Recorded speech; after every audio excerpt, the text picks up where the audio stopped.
All right. All right. Hello, hello, hello. We are live. Let's get these comments up here. I hope everyone is doing okay. I did not plan to go live today. I said that I wasn't going to do live trial coverage. I know you guys know that. Sorry, I'm trying to get my headphone in to be comfortable. I do have court on in the background. I'll just turn the volume off. I was trying to keep up with today, but there's been a lot of stuff that's going on, trial related, but not in the courtroom. Lots of crazy stuff going on online. And I wanted to start talking about it and showing you guys just so you guys are aware, because people are big mad today. Anybody who took part in any of this, I think when I couldn't even think of a better title to put on the thumbnail for lack of better words, but shit has really hit the fan. So we are going to be going over all that right now. I'm going to give a couple more minutes for people to get on in here. I hope everyone is having a good, what day is it, even Wednesday? This trial the hearing is supposed to go through the rest of the week. I have no idea how we're going to make it because it is chaotic as is. So we're just going to jump right into what's going on. Again, this is not going to be a trial update. I'll film that video later, which sucks because they started late today. I did not plan on doing a live, but because of all the chaos that's going on right now, it's important to let you guys know and keep you in the loop of what's going on. So I'm just going to check the chat really quick. Hello, hello. I hope everyone's having a good week. Might put my glasses on just to save my eyes here. Can't wait to hear. Oh gosh, it's crazy. Hi, Peaky Blinders. How are you? Hope this case gets thrown out and they don't have a case. I doubt that very much, judging by what's going on. Thank you for covering all of this. I have to work, so it helps that you have lives. Thank you. Yeah, I will be doing a summed up video of today. This is literally going to be about what's going on outside of the courtroom. All right, so we're just going to jump right into the first thing I want to show you guys. The reason I'm going to show you this is because this is what's the reality of all this is. Okay. We knew that censor you know what was a thing. This right here is showing you how bad it's getting. So I was on X. This was just a little while ago, maybe not even 2 hours ago. And James Lai had put up, YouTube just banned us from the live streaming of the trial midway through. Not only did the stream get taken down, but they're no longer able on that channel to live stream. Can you guys see this well enough? That's about as big as I can make it. So people who are live streaming the trial are now getting kicked off of platforms. Okay. And I just want to show you guys this because I believe that my videos have been having a little bit of a problem. Obviously, not every video is going to get pushed out super far. That happens. But I think it's very interesting that typically the CK stuff does do pretty well. And my channel, for a little while now, it's been kind of hard as a content creator, but the last week has been pretty rough. Things are really and now this makes a whole lot of sense covering this specific trial as to why that's going on. So I just want to show you that if someone is magically on here live streaming, they get pulled down and this is something they're talking about or covering, chances are this is why. This is probably just the start of it. All right. So I just wanted to start off with that because I thought this was a big deal. It is a big deal. I think that it's the start of people not wanting things to be shared and discussed. You have to ask yourself why. We all kind of know why, but to me, this is just another thing to add to the list. The comment section is pretty crazy. Our greatest you know what is big angry. Yep. Mhm. Yep. Beyond upset. Beyond. Um, so I guess they gave him a reason of it violated firearms policy, except the video we played was from a YouTuber using a 3006 on pork and steel. Um, our appeal was denied and now unable to live stream going forward. My gut feeling is that this wasn't about the you know what. And then they pulled his stream down during the hearing.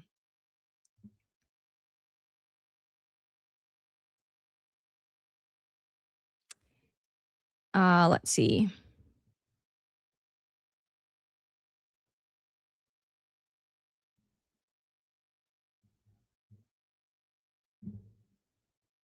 Hmm.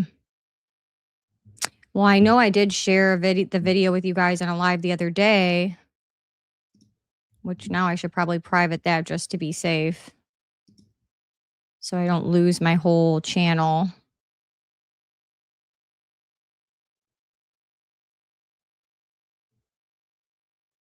So we might do that. We might just private that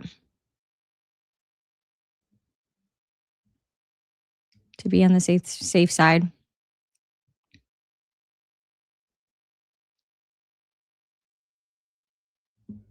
Hmm.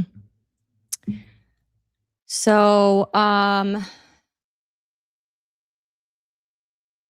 let's see. I'm just trying to read the comments. I'm sorry, guys. It's going to be more of an interactive live, just because I'm trying to.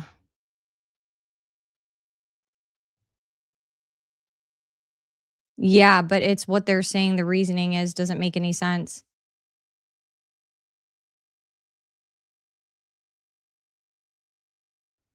Yeah, and I've played stuff like that and I've been fine. But I also did get a live stream pulled down not that long ago as well. So, I think what they're doing is it's punishment. I've said this for a while now. I'm like, you know, people who are covering certain topics, you get punished. And, you know, it's not normal, obviously. Okay, so I just want to show you guys that. Now we're going to kind of jump into some other stuff that's going on. I just wanted to show you guys what he posted. I did go through where he talked about why, what they showed. This was what was said as of 1 hour ago for the policy, and they responded to him about what was going on. Let me see. There was some other stuff I wanted to show you guys. Okay. So yesterday, a lot happened in court. I talked to you guys about what had happened in court. If you watched my recap of court, and the internet went crazy. I recorded a video for you guys earlier about Frank Turk went on a live last night and did a whole hour and 5-minute rant about Candace. Okay. And on top of that, I did not think to look at X much last night because I was dead tired. I had watched court all day, recorded, putting information together takes a lot of time. Court was 8 hours. In the midst of that, I'm trying to get house stuff done and type things up so I can make sure that I'm taking notes and get things together for everyone else. And I was so tired, so I didn't think to check X last night. Well, apparently, there was an X space that happened. If you guys have been with me for a while now, remember back in December how I had covered Candace Owens doing an X space, and I live streamed it here for those of you that didn't have X. So that happened last night, and Blake Neff and a few other people from Turning Point decided to jump this X space. So we're gonna listen to Blake Neff. Again, I think he does more damage than he helps. A lot of people screen recorded this. Again, so you can see in this picture, this is going to tell you who all the speakers are. So who's allowed to talk, who's not. The host was a Louisiana girl. I don't know who she is. I just happened to see clips of this and people were all over this. Alley Files was in there, Diligent. So we're going to listen to Blake Neff because he really messed up here. So they said Blake Neff refuses to speak about the Turning Point USA employees that made contact with Tyler Robinson before Charlie Kirk was offed. If you guys followed the trial coverage, this was something that was talked about that in the morning at UVU, Tyler Robinson allegedly met up with Turning Point USA member, some member from Turning Point USA, somebody who worked for them. And people were asking who this person was. And Blake Neff ends up in this X space and he just starts just saying too much. Sorry, can you repeat that? This morning, the leading officer on the case, right, of the Utah SBI, right, he was giving the timeline of events. And during that timeline of events, the officer said that Tyler Robinson in his shorts, the first time he went there around 10 a.m. in the morning, he climbed through the stairwell wearing his shorts. He didn't have the pants and the limp and all of that. And after he left the parking lot structure, he met with, and this is his words, okay, met with TPUSA representatives. Do you know who they are? Tyler Robinson on September the 10th? And even if I did, I wouldn't tell you because you guys would just harass that person. And I know that that person didn't do anything. Oh, that's the same way that we would harass somebody who took an SD card from a murder scene? Yes. Yeah. Actually, I have never harassed that guy. You've harassed. And I've known for months. People I know who did nothing wrong and have absolutely no reason to suspect them because you people are you responsible for what other people do or say? We're not the left, are we, Blake? Against a case that words are not violence, Blake. I have a question. I would like to ask, what Charlie did is he taught people to question the government. When something doesn't make sense, you should ask questions and you should question things. Okay, so that's one clip of Blake Neff saying that he is not going to talk about who the person was that allegedly Tyler was talking to because we are going to harass them. And he does not want people harassing this person. Now, this is crazy to me because, again, we all know about Terrell Farnsworth. No one's harassing him. Even then, this is all going to come out. Eventually, it always does. So for him to say, I'm not going to give the name, you know, and for him to find himself like in this X space is hilarious, by the way, like trying to defend their honor. Like, I don't understand it. Blake needs to take a break, but here we are again. So we're going to listen to more clips from this audio because again, between Frank Turek going live, Blake Neff goes on there and is just absolutely, you know what I mean? Not doing them any favors. If people already had a distrust in them, which we all know that we do, it's not a good look. So let's listen to this other clip. This was one that Project Constitution clipped from this audio from the same X space. Because again, I think this was like we have to look at the time frame, but it was something like an hour long. So it says Blake Neff confirms Andrew flew into Provo from Phoenix. Proof Andrew Colvett had, we're going to say, alleged foreknowledge of CK's impending doom. Again, this is from Louisiana Girls X Space. And this is going to be Blake Neff talking. And really quick, when Jack was on the show, or he was reporting live. So when did, but then, you know, he wasn't able to come, but when did Andrew fly down from Phoenix? He flew down that day. He flew down that day, or flew up, I should say. From where? From Phoenix. Oh, okay. Or for wherever he flew in from. I don't want to say from Phoenix. Oopsie.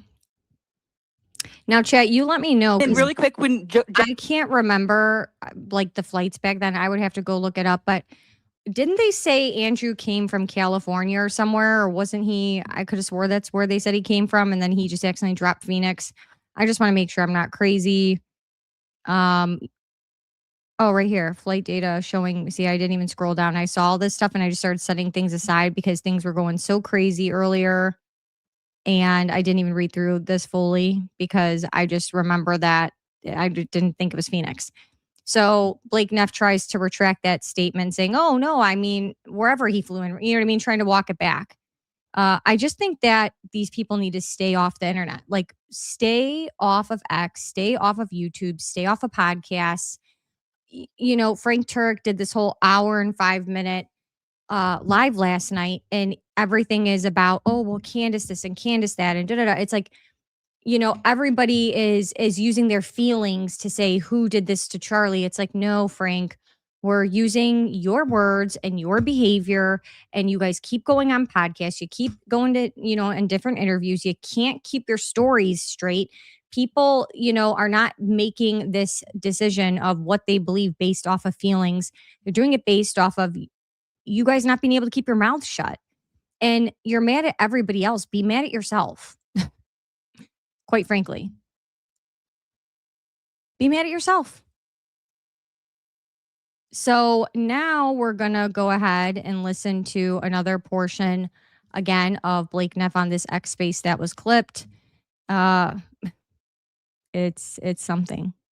I said this the other day. I'm like, unplug his internet. Do not let him online. What do? They just keep allowing him to speak here. He's not doing anyone any favors. So Diligent Denizen shared this one.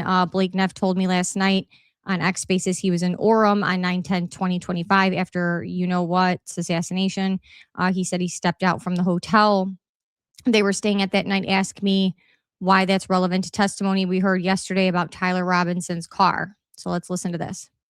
Do you remember when you left like Orem or the Orem area that night? Did you leave on the 10th, like the evening of the 10th? No, we left the following day. And did you, like, how did you get back to Phoenix? I went back on a jet that was made available to us. Like a private jet or something? Yeah. On the 11th? On the 11th. So you were in Orem on the night of the 10th? Yes, I was. Interesting. Thank you. You said that you stayed in Orem the night of September the 10th. You said that you went and stayed at the hotel, but you said you didn't know if you left. You're not sure if you left the hotel that night? I mean, I don't believe I did. You don't believe you did? I mean, I probably stepped out because I was wondering if there was any food. I think is probably what I imagined, but it was late and it was a weeknight. You said that you had to get a ride from the troopers to the hotel, so you didn't have your own car. Correct? No, I did not. So how did you step out? I mean, I didn't step out from the hotel in any significant way. I may have physically stepped outside the building at some point. I didn't go anywhere else. Okay. So again, you know, just like mansplaining things, like why are you giving people more information than they need? Don't you think you'd be better off just zipping it, like not saying anything?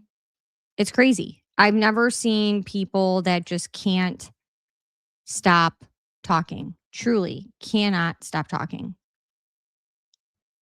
It's just absolutely wild to me. So now we're going to listen to another portion because Blake Neff allowed everyone to clip away. So we're going to get off of this one. We're going to pull this up. Sorry, I'm trying to pull all this up fast. And then we're also going to look at Candace dropped a bomb on X last night. And that's another big one. But let's listen to Blake Neff here. He's got more to say. He's not finished blowing up everyone's spot here. So this is Mason Lemmy, the employee that wrote the 10-page resignation letter for Turning Point. He said Blake Neff doubles down and says the video that Turning Point released of Charlie saying, I appoint my wife to run Turning Point USA was not altered when it really has no context, loud music, splice clips and sentences. This dude is a pathological liar. They think we're stupid. I mean, Blake Neff was covering it all, guys, last night. Like, Do you believe? Okay, well, why did you have to AI the video? Why did you have to AI it? We didn't. Yeah, It's a why good did you question. do AI? We didn't AI the video. Clearly. I don't know why You didn't alter the video? we did not AI The or AI alter the video. The video was unaltered. I appoint my wife to run Turning Point USA if something happens to me. Erica would do a great job. AI Charlie, where he says, I appoint my wife. That is not an AI video. You believe Okay, that- well, why did you have to AI the video? Why did you have to AI it? We Like, didn't. It's a good question. So they said they were trolling the trolls. Sorry guys if I got kind of loud. But and everyone was like, "Oh yeah, they said that they made it up." And then then they're I like, think "No, that it's there is- real." So there's just a lot of weird stuff. We're gonna show one more clip for that Mason has. Ladies and gentlemen, the little country's greatest defender, Blake Neff. You know what, donors play into all the stereotypes that cannot and will not be bullied like this, leaving me no choice but to leave the pro, you know what cause, Charlie Kirk. There's no evidence for that possibility. Well, Blake, Charlie literally said, I have no choice but to leave the pro-Israel cause, yet Turning Point USA is so pro-Israel right now. That is not what Charlie said before he died. Why are you guys going against what Charlie wanted? And that's evidence. What have we said that is any different from what Charlie said? You Virtually guys are everything that clearly came out of your very mouth. pro-Israel right now. Very, very pro-Israel. I don't think anyone can What- say what that that's not done- true. What have we done in the last 8 months that is, in your opinion, pro-Israel in a way that is not compatible with something Charlie himself said or did? A ton of these people trash Charlie right up to the point of his death. And then I'm sick of people who are trafficking in lies and presenting themselves as his best friend when they hate his organization, hate his wife, hate the people around him, hate what he fought for, hate the Jews. If you are going to assume that everything is the freaking Jews, when Charlie was with us, he was not afraid of the Jews. He was afraid of purple-haired jihadists that wanted him dead. He was afraid of trannies. There is a rise of, I just think, some disgusting stuff online. That there's this like dark Jew hate out there. And you see it and I see it. I hate it. It's not good. Yeah. And everyone in this audience, guys, don't get yourself involved in that. I'm telling you, it will rot your brain. It's bad for your soul. It's bad. It's evil. I think it's demonic. We also agree this Jew hate stuff has no place in public discourse, period. End of story. And I don't like it. It's disgusting. And we need to call it out when we see it. It seems like you guys are very pro the war in Iran, which Charlie was not. Wait. Hold on. Can I cut in real quick? Give me an example. Hold on. Can I cut in real quick? He just said it. The war with Iran. He was against the war in Iran. He just said it. Okay, what does Turning Point say? Turning Point cheerleaded the war with Iran, like maximally? Erica said herself. Maximally. She said herself she's okay with the war of Iran. What did She was you- asked that. What did she say? She was asked, "What do you think about the war on Iran?" She said, "I'm all for it." Who asked her that? Where was this? There was a recording of her saying that at a school.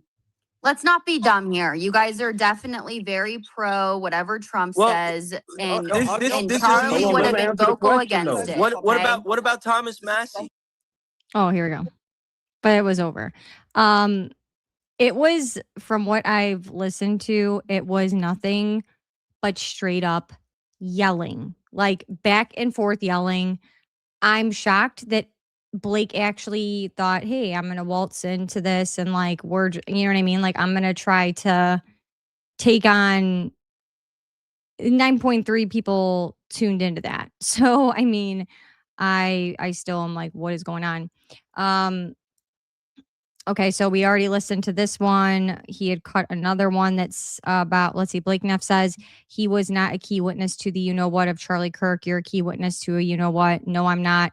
I'm not a particularly important witness to the, we're just going to say event. Wow. Like, how could he even say that? He was standing right there until he ran off like Flash Gordon, but whatever. That I did not, and I was somewhere. I actually have no idea where they parked it. What do you mean you don't know where you were? I'd never been to Utah before. We had. So you got off the plane with Charlie, you jumped in the other SUV. Where did you go? We went somewhere.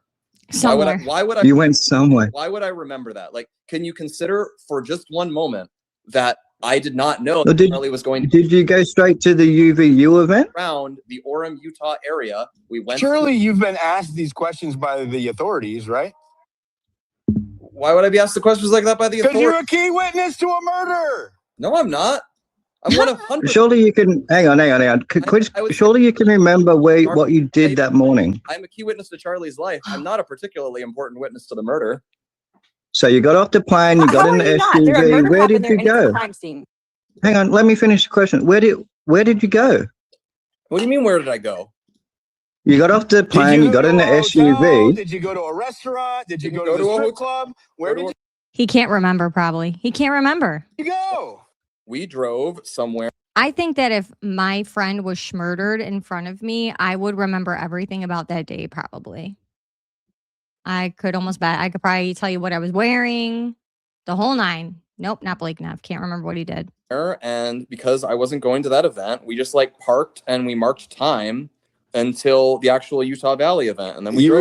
realize you're making yourself look really bad right now by not answering that question. But just go ahead, continue. Why is that making me look really bad? Like what? Do you want to check? So You are So when did you meet up? obfuscating, Hang on. bro. That it's not Let me finish it. Let me finish. It's lost upon him. It's literally lost upon him. There's no brain cells. There's lights on. No one is home in his head, which is probably why they leave him out of everything until they have to clue him in, probably. So Go when ahead, did go you ahead. meet up with Charlie to follow him to UVU? I actually don't. What do people say? Useless idiot? That's Blake Neff. A useless idiot. Actually, he makes things worse. Again, we have another person who single-handedly is helping the demise of Turning Point. And he's an employee there, which is crazy. And they let him get on the Charlie Kirk show every single day in front of a microphone. This dude needs to be locked in a closet. I don't believe I ever did meet up with Charlie. I think he went to that You followed him in. I thought You followed him into UVU. but in the event, I believe we drove there, and I was not directly outside that event. So the memory. All right, so there's another one that was cut. This is Blake Neff tries to defend Terrell removing the SD cards from Charlie Kirk crime scene, yet claims he knows nothing about them. Of course he doesn't. He doesn't know anything. He doesn't even know what he did on the day of this event. What are you even saying? He's got memory problems, okay? Blake, do you know much about the SD cards that were taken by Terrell Farnsworth? Not really. Not really. I mean, like, what am I supposed to know? I'm not a technical. That hasn't come up around the coffee pot, like at the office. What? Like y'all haven't talked about it at the office. You guys literally talked about it. You and Daryl to offer like more. And Tucker, remember Tucker? Yeah, you talked about it. I know who So Tucker there's too many people talking at once. You had a conversation with Andrew Colbert and Tucker and you about the SD card, correct? I don't remember. You were sitting there. It's recorded. Like, what was this like our show? You don't remember Tucker? You're sitting there with Tucker and Andrew Colbert and don't remember having this conversation? I mean, you when participated. Did this conversation occur? I've had a lot of conversations, and I've had a lot of conversations too, but I remember it. You remember all your conversations ever? Like, I remember you're most of them. Me to know things that you have fixated on. Okay, so let me ask you this: Do you know that Terrell Farnsworth took SD cards from the cameras at the crime scene? Yes, I know he took SD cards out of the cameras because people have flipped out about it for a year now. Okay, and then he do you remembers, know what guys. happened? So he handed them off. Do you hear that? He remembers that we're all flipping out about it. He remembers that part. So he does not have memory problems because he remembers that part. To Phillips, is it Goldsberry? Is that his name? Goldsberry? I got it right? He handed him off to Phillips Goldsberry behind the tent like a drug deal. Do you know why that? Oh my why that God, went down like- like that? I don't know because he wanted Philip to keep it. Oh God, I can't. So I he can't. hands it off to him sideways, like very conspicuously. You don't think that's strange? No. No. Okay. And No, so I'm actually going to push back on this. Like, you Go guys ahead. ask these bizarre questions, like, why don't I know who the driver of the car is? Why? I did asked you Philip what you Farnsworth knew. Give an SD card to a different employee of his company. Why? I have a question that's not bizarre. I built a foundation and I said, did you know that? Because no, I don't think it's weird because since I was there and since I, don't have a lithium deficit, I see that Charlie was. Do I sound viable, particularly insane to you? and that the evidence lines up quite well, and the idea that Terrell Farnsworth, a person I have known for years, and his family, the idea that they were involved. I'm not blaming it for anything. I'm trying to figure out the why idea he that did they what were he did. involved in some conspiracy to murder Charlie. Guys, we might be losing brain cells as we listen to this. My geez. Charlie is completely. I've never made that claim. I've never made that claim. Furthermore, the idea that them taking the SD cards are a key part of any conspiracy is itself really preposterous and doesn't make sense. And nobody has ever been able to describe. Anybody knows that you don't disturb key evidence at a crime scene. Any retard that wasn't has a crime scene. a fifth grade level. Wait, it wasn't a crime scene? No, it wasn't. It wasn't designated a crime scene until It wasn't a crime scene. Oh, you didn't know that. Well, no was a crime homicide. occurred. You know who has the expertise to decide whether someone disturbed a crime scene such that it deserves censure? The police. And what have the police not done? They've never charged Terrell Farnsworth with disturbing a crime scene. And as far as I know, they've never fined. Is it the same FBI institution? That's a good point, Blake. They should have. That's what everyone's trying to get at. Is there's a lot of people who should have been charged with disturbing a crime scene and contaminating a crime scene. Yes, he should have been charged with that. That's a great point. Hallelujah. Some common sense for him, for one. That was arresting Trump and raiding his house. Are these the same institutions that we're now putting blind trust in, Blake? I don't know that the Orem Police Department ever raided Donald Trump. So didn't the FBI handle most of the evidence in this case? We heard that today. You watched the live stream today. The FBI. Which is why he's in this random live. Can you imagine? I just want to pause this and say, like, who sent this dude into this lion's den with like 10,000 people and thought, yes, this is the soldier we should send into battle to fight on our behalf? The dude can't even control what he shouldn't be saying out loud, and then he has to try to walk it back when it's already out. There's no walking it back. Not to mention, he's not even smooth at trying to walk something back. I mean, the dude is not, he's got no game at all, I'm sure, when it comes to women or whatever his, I don't even know, liking is, but let alone walking back a lie. I mean, it's whoever sent him on this battle to fight on their behalf. I mean, man, what a fail. Would have only gotten there a little while after the shooting happened. They wouldn't be involved in immediately securing the crime scene. They were there that day. Okay, they were there that day. Well, were they there that minute? Because that's so you said that you knew Terrell took it. The reason why I asked you that is because I'm trying to figure out, right, why Terrell didn't give them the original SD cards. He turned in a flash drive and then he gave them a Google Drive link.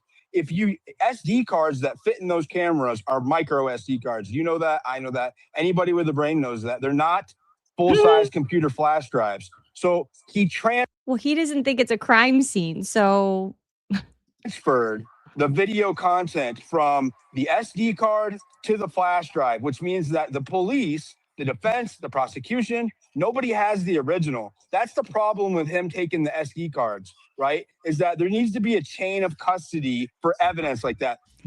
And I talked about this yesterday when I covered day 2 of trial. I said, chain of custody, ball it up, throw it out the window. Okay? Crime scene 101, ball it up, throw it out the window. Not one thing was done properly. Not one thing. Like the whole thing from start to finish was, in my opinion, intentionally botched, because how could you make that many mistakes any other way? I mean, I just can't think of any. The closest. Terrell took the SD cards. Remember, at first he says, well, we gave them to the feds. Then it was, oh no, I was told to take them down by Turning Point. Then the cops told me, then Turning Point. I mean, the story changed 1,000 times. Turns out he took them home, or wherever he took them, and put them on a flash drive and gave the flash drive to the police. Huh? What? Cameras to Charlie Kirk when he died. They have the best perspective as to what really happened. And instead of them leaving in the hands of the police or the FBI, they walked off in the hands of Charlie Kirk's staff. That's a problem. No, it's not. Not really, because they turned them in later. Get off the gas, girl. No, that's not right, man. That's not right, Blake. Well, okay. Terrell's stated reason for why he did that is because there was a big scene of chaos and mayhem, and he didn't want someone to possibly run off with the camera, or who knows, run off with the SD card, and so he secured it before they all there was 7 police officers standing around him when he did that. 7. Okay, Diligent, I have a question. I have a let's say, question like, here. Diligent, if he gave him the SD cards right away, iota of evidence at any point that the video actually was edited, or explain how he would do that in a plausible You cannot because you can't transfer that file from one place to another without losing has it data. actually been important that that video, however HD it is, actually is conclusive proof of what Tyler Robinson did, because we have a bunch of other evidence that that's Okay, not. Is it really? Because we don't even have video footage, which we found out yesterday in the trial, that they have said for months and months and months that they have video footage of the you-know-what being taken from that rooftop by Tyler Robinson. Oh, we have 4K video footage. We have 4K. And then they literally looked the judge in the face yesterday and said, we don't have any of that. They don't have it. So Andrew Colvette and them have sat here for how long now and said, oh, we have it. Oh, just wait. It's going to be so overwhelming, guys. Just wait. And then turns out it was all a lie. Shocker, shocker, shocker. And then Andrew Colvette and them sit up on the Charlie Kirk show yesterday. And you want to know what they said when these clips were being shown? They go, oh my gosh, this was such a powerful video to be released. I'm like, are we even watching the same trial? Like what? I mean, these people, that's crazy. That's crazy work to be able to sit there and be like, this is the most powerful video. I told you guys we had so much overwhelming evidence. And it's nothing like that. And the very thing that you said that you guys have, you actually don't. And you said that with a straight face. Wow. If there was another explanation other than Tyler Robinson, if there was another explanation other than Tyler Robinson and it was captured on one of those cameras and that video footage has been altered, we will never know. And I think that's exactly why, in my opinion, that's exactly why that footage left the scene. For example, wouldn't we actually be able to detect it, for instance, because there are dozens of other videos of it from different angles, lower quality phone cameras, further away. If there was an FBI agent right there that Terrell handed it over to it, by your logic, it would have been manipulated anyhow because the FBI was in on it, and you can't trust the FBI. So the what do you FBI, care? he did not turn it over. He did not. What do you It's care about chain of custody? about anything? It's about chain of custody because the metadata would have been recorded when the FBI The agent metadata is received still it. on the. It's like the amount of screaming going. So he said, take your pick is crazy. So let's see what this is about. I haven't listened to this one.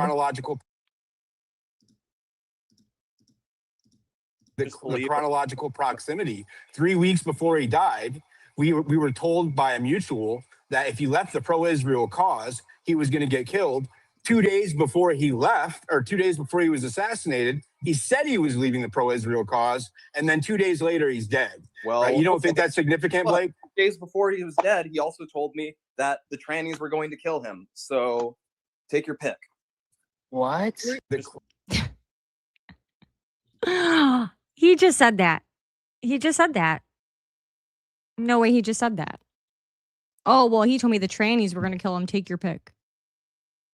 Oh, my Lanta. I can't. Blake Neff is he's special, dude. Another level of special. Ay. So now we're going to jump into really quick. So those are the clips, all that Mason had clipped from that whole thing. I just wanted to show you guys like a lot of the main clips that were clipped. I'll check Diligent Denizen as well. Let's pull up Candace's page because she dropped something last night about Ben Shapiro. And it was a wowza. So I'm going to read you guys what was said here. And then we're going to go over it. So Candace had posted on X saying breaking news. Again, this was 12 hours ago. She said Ben Shapiro just confessed on his show that while Charlie was being transported to the hospital and bleeding, to you know what, his security was on the phone with Charlie Kirk's security receiving updates. I knew it. Someone explained to me why during the minutes while Charlie was dying in the backseat of the car, Charlie's security team was providing updates to Ben Shapiro's team rather than focusing entirely on saving his life and finding the you know what.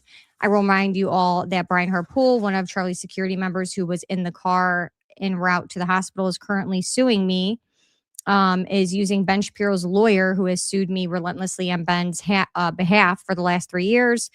Ben Shapiro hated Charlie. Everyone knew that. So why the heck was this demon receiving updates in mere minutes after Charlie was hit en route to the hospital? Who on Charlie Kirk's security team betrayed him in this way? Everything Ben did following the you-know-what made my alarm bells go off. I've told you guys that there is something about the Daily Wire and the relentless stalking of me following my firing that has made me feel altogether unsafe. I have felt their obsessive focus on destroying me is deranged and increasingly dangerous. What did Andrew Colvett mean when he told me it was supposed to be me? Why did Turning Point betray Charlie so quickly by allowing Ben to open at AmFest after declaring immediately that he would pick up Charlie's red mic? Why didn't Ben mention this before today, that he was receiving status updates while Charlie was, you know what? I clocked that Ben was too invested in this, his energy on stage demanding that Megyn Kelly call me evil, and his overprotective stance on Erica always registered to me as deeply nervous. Ben Shapiro is satanic. Everything in my soul tells me he worships Satan, literally. Look at his demeanor in this clip. We need to find out exactly who on Charlie's team betrayed him by providing immediate updates to this parasite. Share far and wide. So we're going to go ahead and make this bigger. I remember where I was. We're going to listen to this clip. Again, this was all read from Candace's ex. I remember where I was when all this was happening. I was in Los Angeles. I had sort of a breakfast/lunch meeting with somebody. And I got the news that Charlie had been shot, and my security was on the phone with Charlie's security because nobody knew what the hell was going on. Well, Charlie was still in the back of the car, and we were sort of getting updates along the way. At 2:40 p.m. So let me know if you guys, let me know in chat. Do you want me to replay that one more time?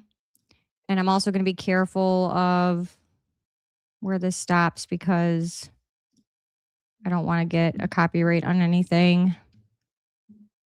I think right now people are dinging people for every little thing. I don't want to lose my channel. I think we're all chancing it by sharing a lot of this stuff to begin with on our channels. And I've worked hard to get where I'm at now. And so I'm really trying to continue to share on this, but cautiously, because I've worked really hard to get here, and it would be really devastating to lose it. So, do you guys need to re-see that clip really quick?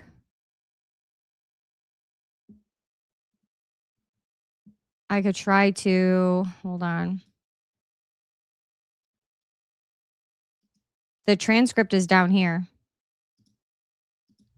I remember where I was when all this was happening. I was in Los Angeles. I had sort of a breakfast/lunch meeting with somebody.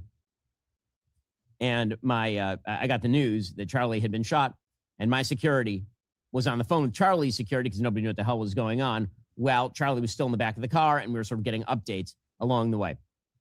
At 2:40 p.m. So I remember where I was when all this was happening. I was in Los Angeles. I had sort of a breakfast/lunch meeting with somebody. And I got the news that Charlie. So now Sam Parker had shared something very interesting about this, and I'll go over that in a minute. But so Candace had shared that. And then Barron, several other people had shared it. Again, Rick Cutler was holding Brian Harpool up. His hands were busy. That leaves us with just two people in the short ride that were free to provide status updates to Ben Shapiro's security team. Tootie in tracksuit said Brian had no phone supposedly, because if you remember, Brian said in this interview that he had lost his phone, or it had fallen out of his pocket, so he couldn't even call his family at the hospital. Charlie. So let's listen to Brian real quick. When I jumped down on top of Charlie, my phone came out of right here. And so, of course, I just left it. I didn't know it came out. So I get to the hospital, and I don't have the ability to call my children. When I jumped down on top of Charlie. Okay. And then Dan was running GPS. So supposedly he could not, he's telling him where to turn, where to go, which is all very weird to begin with. So I wanted to show you guys that. So then Candace put, someone put Ashley Rinsberg. She put teensy little detail she left out here, and Jeremy Boring. And she said, you have to love the little countries. They love the idea of blackmail and secrets used to humiliate people. And they really thought Jeremy accomplished that here. These dumbasses don't know that I already shared this information with my podcast audience in wake of Charlie's death, as I detailed why I parted ways with my security team. The literal kryptonite to you guys is simply honesty and truth. So lots of people are sharing this clip of Ben now. This is all over. It's literally being shared everywhere. So Candace wrote, both Frank Turk and Brian Herpool have shared the story of the approximate 8-minute car ride to the hospital multiple times. They specified what every individual was doing during that short journey. Why did none of them mention that they were on the phone with Ben Shapiro's security team providing status updates while Charlie was, you know what? The world found out that Charlie was shot after he arrived at the hospital.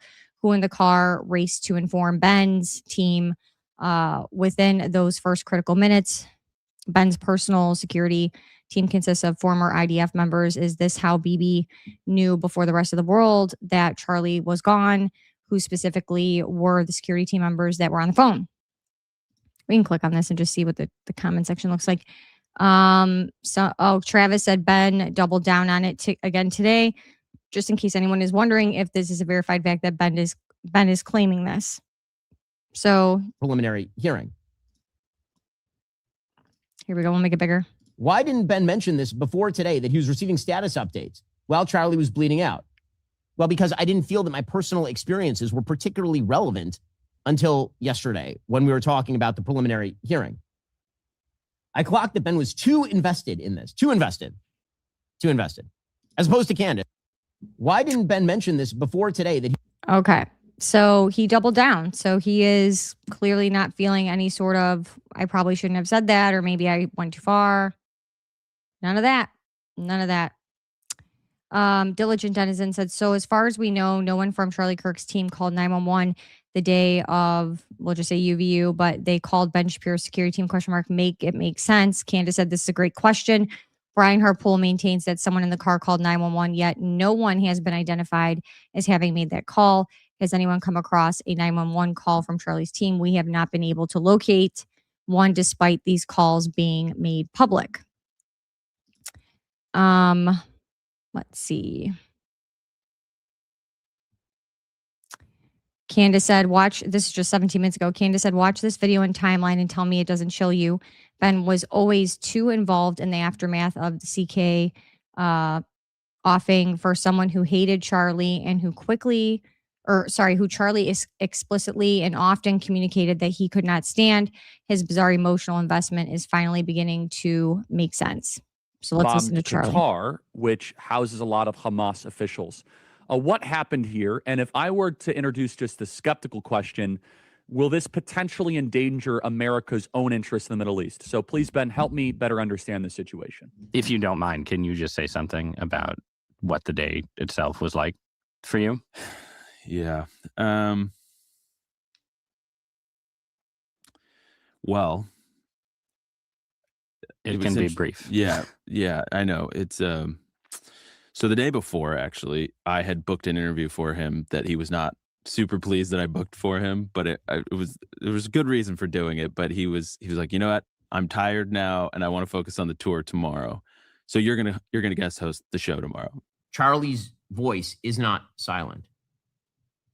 We're going to pick up that bloodstained microphone where Charlie left it. You know, we couldn't be, frankly, more honored to join you guys as much as we can in the fight. Thank you for that. And thank you for donating the Daily Wire $1 million. Breaking news on this show. Thank you guys for honoring Charlie so well today. God bless you. For example, Candace Owens. I think that what Candace Owens is doing right now is evil. It is evil what she is doing right now. Okay. And I say that again. But what? Because like I didn't opine on whether it's evil or not, but my position is it's really none of my business. And why is it? But I have a question. Why is it none of your business? I mean, you comment on these things for a living. I'm not mother of the internet. No, but if this were on the left and somebody were accusing Charlie Kirk of his wife having murdered him, I assume that you would be talking about it. Is that what Candace is accusing Erica of? Yes.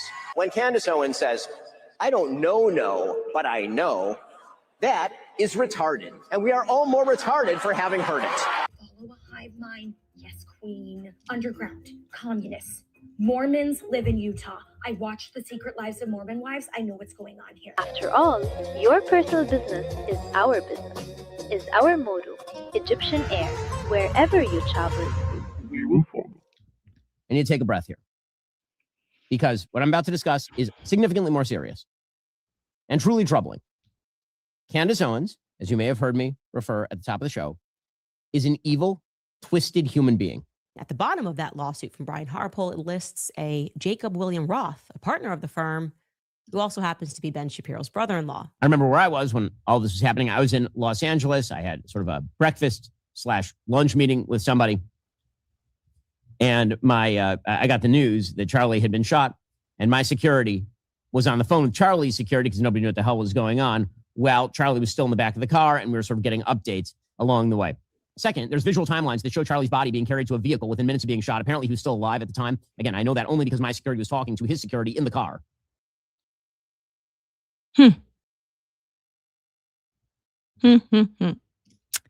Well, not a great look, Benny boy. I was just checking some of the comments because you never know. Let me just see. I don't think. Oh, Jeremy Boring. I forgot that I was going to show you guys this one. So Jeremy Boring had said, I was responsible for Ben's security for a decade. FRG has provided that security for years. Ben does not have his own security apparatus. She said, you are either lying through your teeth, which is common as you lie about your entire homosexual existence and beard of a wife, or you are intentionally not being clear. I am not asking you recap whether the security team eventually got into touch with Charlie's team on September 10th. It's a simple yes or no question. Was it Jake and or Robin of FRG that were on the phone with Charlie's security in the crucial minutes that Charlie, on the way to the hospital? It's a yes or a no, Jeremy. I don't know if she's really going to get anywhere with him. Unlikely. I'm just trying to, again, we'll go through the comments. She's very active for her being on vacation. I will say she's been on here like crazy. She called him a lying bitch right here. No, you lying bitch. Ben's team was not FRG. He had his own security apparatus that was former IDF. Everyone in Daily Wire knows this. Are you claiming that Robin and Jake, the ones that called, that they work with IDF? Are you claiming it was FRG that was on the phone? Answer quickly, yes or no. So he's not really answering her for fact. I think he's going to dance around that. So we'll have to keep an eye on that. Again, I think a lot of this stuff is going to continue to keep going. This has been going on all day. I'm not joking that constant.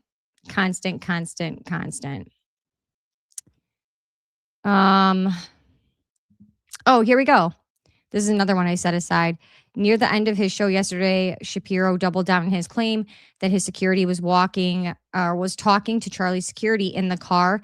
And that's how he knows there was no CPR given, because that's not how CPR works. So let's listen to this clip. Arriving, and they say they did not give Charlie. They say that there was no ambulance at the ready, no hospital footage of Charlie arriving, and they say they did not give Charlie CPR. Number one, HIPAA and privacy laws block public release of hospital video. Second, there's visual timelines that show Charlie's body being carried to a vehicle within minutes of being shot. Apparently, he was still alive at the time. Again, I know that only because my security was talking to his security in the car. Again, that is standard for active shooter scenarios, because you don't want to leave somebody's prone body out there when there's an active shooter who's still shooting people. And as far as the CPR claim, you may have noticed he was shot in the neck and was bleeding out. CPR doesn't help you if you are shot in the neck and bleeding out. That's not how CPR works. They say that there was no ambulance at the ready, no hospital footage of Charlie arriving, and they say they did not give Charlie CPR. Number one, HIPAA and privacy laws block public release of hospital video.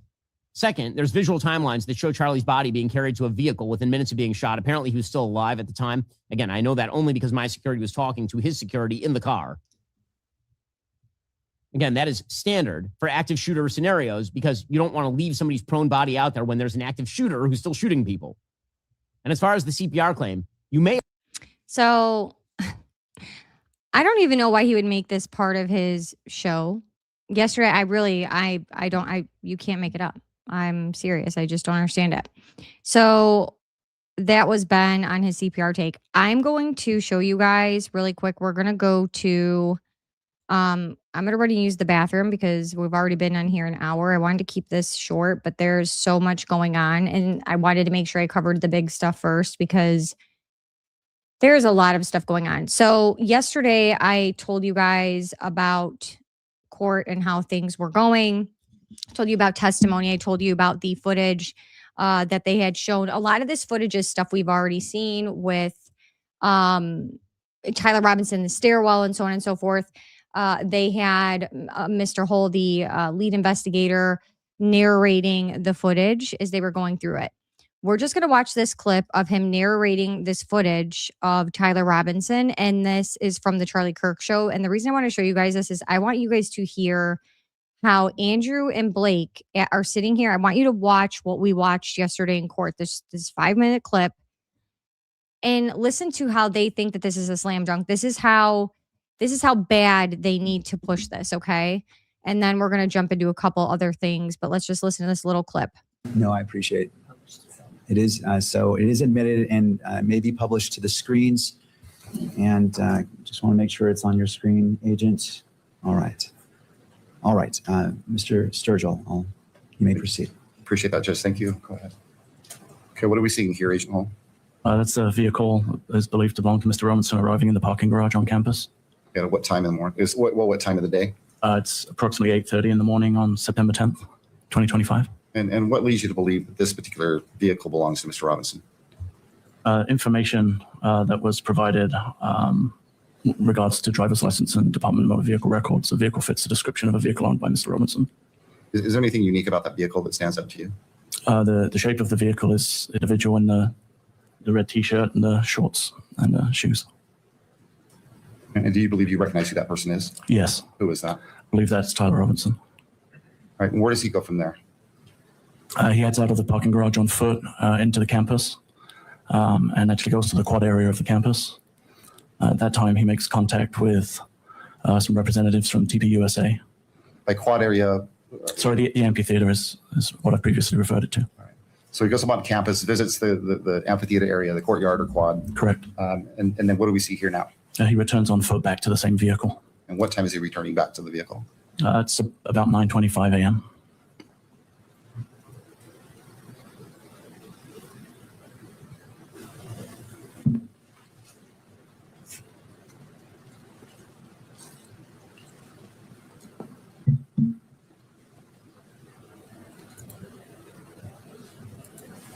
And where is this parking structure located on campus? It's just off of Campus Drive. It's a short walk from the amphitheater. What do we see now?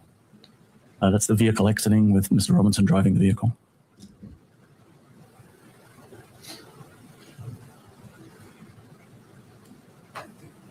The simplest way to get rid of snoring without touching your nose. Sorry. Its brain looks like after. Now what do we see? This is Mr. Robinson return. Now, in all these clips, you do not ever have a clear picture of Tyler Robinson's face.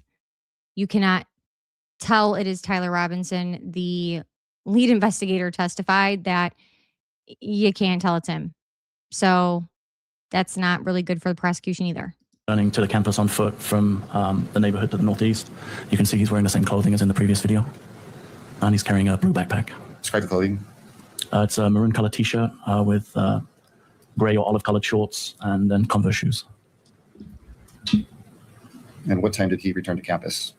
Just after 10 a.m. And does he leave the parking structure eventually? He does, yes. Okay. And during this visit, do you know where he goes after he leaves the parking structure? Yes, we were able to track his movements on campus. He went to Chick-fil-A in the Sorensen building and purchased some food, sat and ate the food. Then, I'm sorry. Where did he purchase the food from? Chick-fil-A in the Sorensen Center. And where is that in relation to the amphitheater or the courtyard? It's kind of on the northeast side of the amphitheater. It would be on the upper back edge of the amphitheater, furthest away from where the tent was that Mr. Koch was in. And from there, where does he go? From there, he moves across campus, out across Campus Drive into a wooded area on what would be kind of the northeast side of Campus Drive. Then returns back onto campus. We noticed at this point that he's no longer carrying the backpack that he was originally wearing. He moves through the Gunther building and the computer science building. And then, I'm sorry? And then goes where? Then goes across to the railing that gives access to the roof of the Losi building. From there? From there, he comes back down the stairs and walks off campus from that point. And We're going to speed this up. He's just talking about what Tyler's movements were, where he went next, so on and so forth. I can speed through this if you guys don't want to see all the footage. I just don't want you guys to. So like it goes to this. This is him in the parking garage. Again, here's a stairwell. You can't tell it's Tyler Robinson. And we'll slow it down. We'll make it go way slower so you guys can get a good look at what they showed. But you can't tell it's him.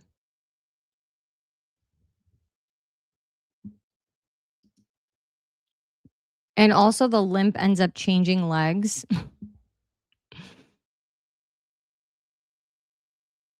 We go from the right to the left with the legs change. Candace brought that up as well.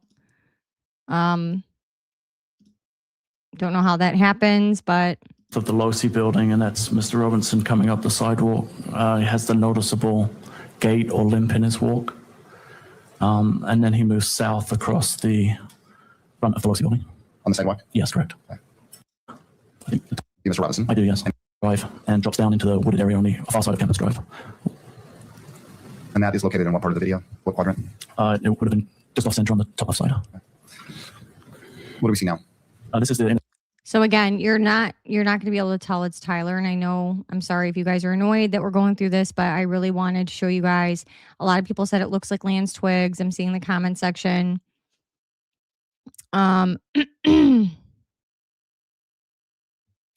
So, thank you, Joey, for saying that. I've been busting my butt really hard to make sure. I am actually watching 8 hours worth of court. I'm going back, I'm rewatching so I can make sure I didn't miss anything, make sure I pick up the most important points. Trial days, especially, they're a lot. It's a lot to create content to begin with, but then when you add in research or trial coverage, it's very taxing.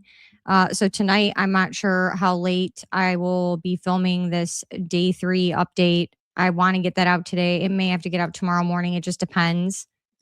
Because I decided to stop watching court to bring all this to you guys, because to me, this felt really important to show you guys kind of what's going on with the censorship and stuff like that.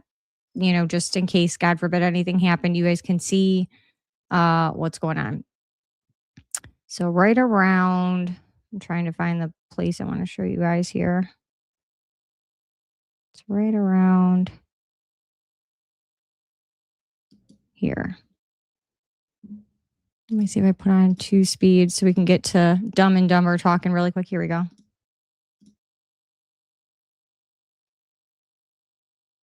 Okay, so I want to make sure I slow this down so we could hear them, you know, in their normal tone here. We're in studio. We're monitoring the second day of the preliminary hearing in the state of Utah versus Tyler Robinson. A huge moment just happened where the compilation video of Tyler Robinson visiting UVU campus 4 times. Blake and I were watching it. Our jaws dropped when you're looking at the time that you know Charlie was shot and the time that this individual went up on campus, and they track him, you know, in the parking garage, across the different areas of campus, up onto the roof. It was a really powerful moment that the judge allowed that to be seen by the media. There was a back and forth between the media and the defense and the prosecution of the defense. We're finally getting evidence that we've heard for months exists, and we're finally getting to see it. So, and now there is a sort of John Madden style video where they're zooming in and putting circle marks where they want you to kind of see the suspect walking on campus and wherever else. And so the judge now has not allowed the John Madden style video seen to be seen by the public, but he's reviewing it right now. So we're going to throw back into the courtroom. Again, a very powerful moment that just happened. When we hit breaks, we have guests standing by. They're going to help us chime in. We got Will Chamberlain, Jay Town, both. All the people we don't care to hear from because they're talking head minions. But thanks, Andrew. Chat, was that a powerful moment That's hilarious. He said, we saw a powerful moment. The footage we've been talking about for months, and we finally get to see what? We saw nothing. We saw blurry images. You can't even tell who that is from a parking lot. You can't tell who it is from the staircase. What groundbreaking evidence did we just watch together? And they saw like this magical, like, oh my gosh, guys, it's like the golden gates of heaven's opened, heaven opened. What are they watching? I'm like, are we watching the same trial? Like, what is happening?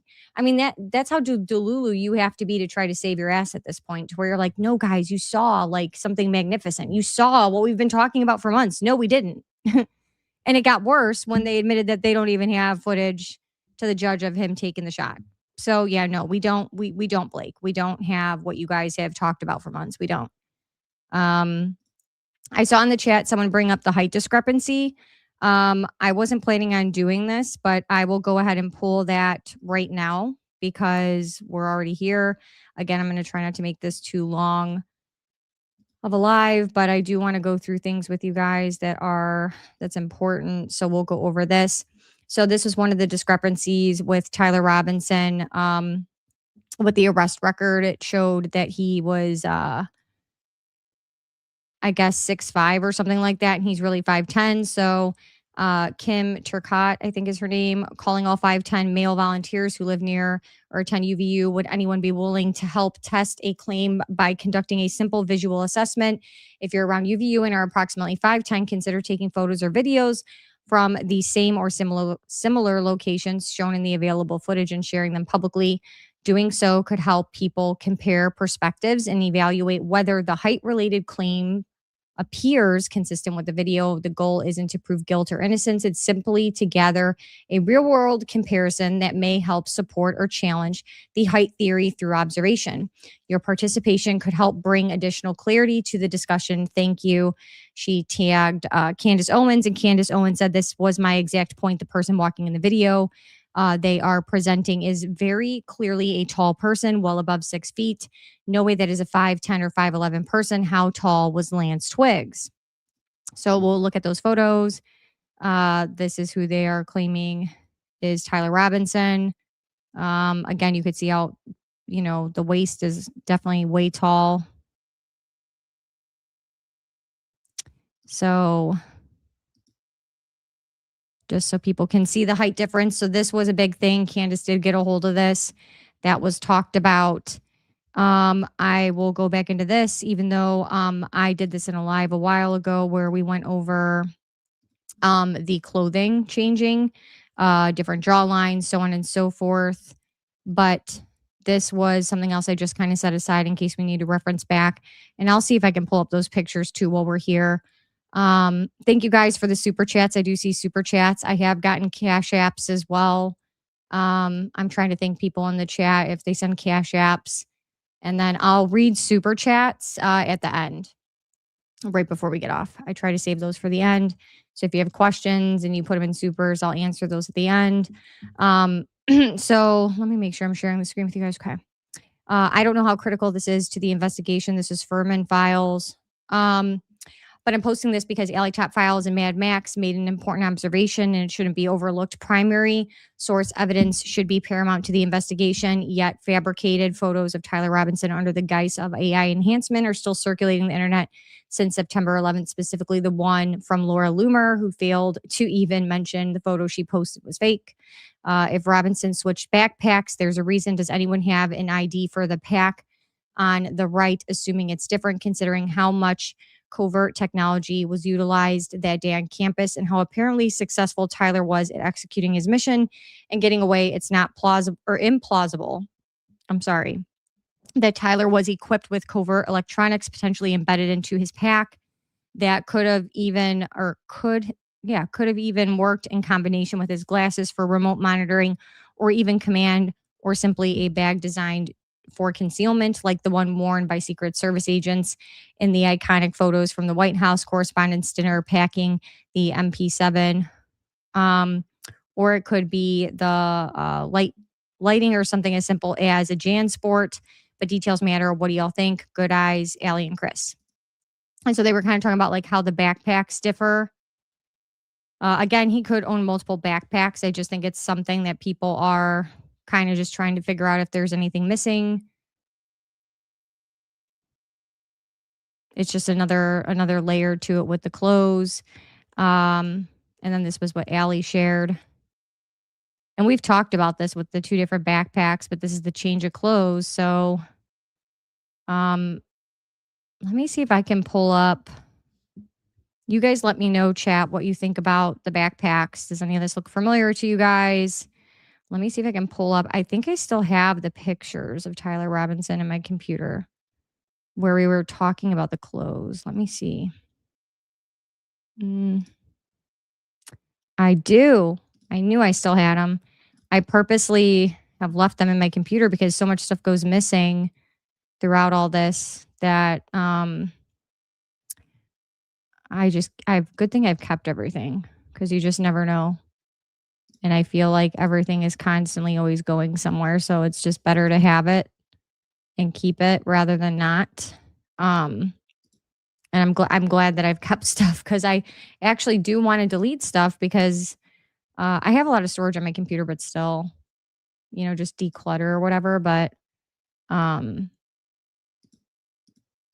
this is the other one. So these are the ones that I have. So this is Tyler Robinson arrested. This is 9/12/25, because remember they said he came back and forth. I'm going to shut the comments off the screen so we could see clearly the 3 different faces. Look at the nose is different. The lips are different. The jawline is different. I mean, Tyler Robinson's face shape to me doesn't look like either one of those. So I don't know what to make of that. It just doesn't look like the same person to me, but you know, and we've talked about this before. It's not the first time where we've talked about things looking different, right? So it's not shocking. Also, okay, so let's finish looking at those. And then this was the other photo I had where it's pointing out, you know, the mouth shape, again, just different features of the face. I don't know if you guys have seen this yet. So this is good to like good thing I kept this stuff just so people can see the differences. And again, they were showing kind of the shoulder lines, like as far as the trap muscles go, like just even muscular wise, the difference between the two. Yeah, the chin shape is very like, especially when you get into this and you look at his, you know, the arrested photo. I mean, these are clearly 3 very different people. The nose is entirely, look at the glasses aren't even the same. The hats are not the same, similar, but the hats aren't the same. Different mouth. Even like your lips, like everyone when they smile, some people have no upper lip. Like the guy all the way to the right has no upper lip versus Tyler Robinson has, you know, decent upper and bottom lip, right? So these are all from different dates. We'll show this again just so you guys could see that. And then what I'm going to do is I'm going to pull up the next thing that we're going to go over, because now that we've went this far, we might as well keep going with the stuff that I've saved. Let's see. So I'm trying to see, because I know I saved something else about Tyler.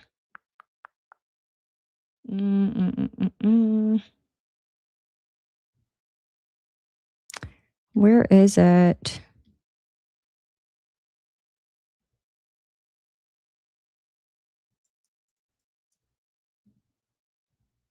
Oh, it might be the limp one that I have. Yeah, right here.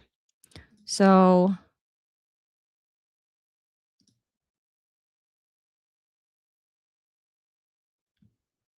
and this one we've probably, honestly, let me pull this up. So this is just a better video of the limp, like shifting from one leg to the other. Candace had shared this. Oh, hold on. I gotta remove from studio. We can add this. We'll just watch this really quick. This is just, she said, beyond parody. The truth said, Patsy Tyler Robinson lost track of which leg was limping. Darn it. Was it the left or the right? Oh, I messed up. Welcome to the show trials of show trials. Proof in the video. So we'll make this bigger. And again, we're able to track. So All right. So we're going to go back this way. and again, we're able to What do you track. think about it? We're able to track Mr. Robinson when he leaves this parking structure. All right. We're going to slow it way down. And again, we're able to track. So we're able to track Mr. Robinson So that's the right leg. when he leaves this parking structure. Yes, we were. Now it looks like the left. So again, that was weird. I saved that because I thought that was a good one to go back to. What else did I save? Here's a few other things that I did save. So remember how they were showing footage from the school and the parking garages and stuff like that in court? A lot of people were paying attention to timestamps on things. And one of the things that was picked up was in these videos, if you watch the time in the corner, we're missing footage. We're missing like the first minute of footage, or we're missing, in between the time changes. And so there's this gap. So I can only imagine what is clipped out, but we're going to look through those. I wanted to save those for all of us to look at because those are important. So we're going to look at those together really quick. So again, just try to pay attention to that timestamp. Unfortunately, like this is the biggest I can make it. Can't really get it any bigger. Okay. Yeah, completely just gone. They're gone. They're gone.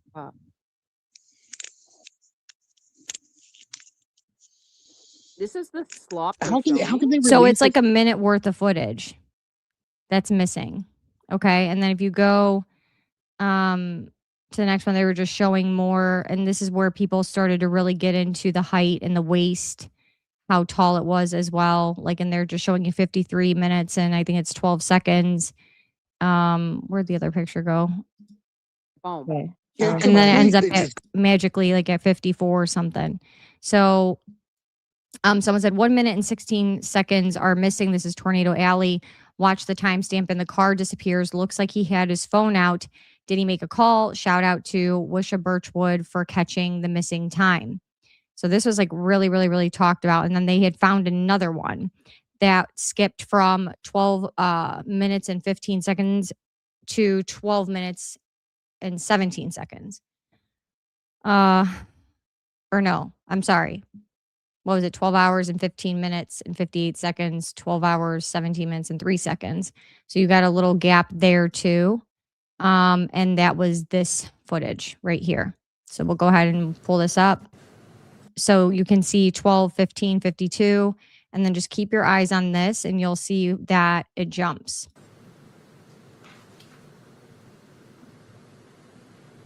Did you guys notice it? And what time is this? 12:17. Just afternoon. About. Did you guys see it? We'll let it go again. And what time is this? It's just afternoon. About.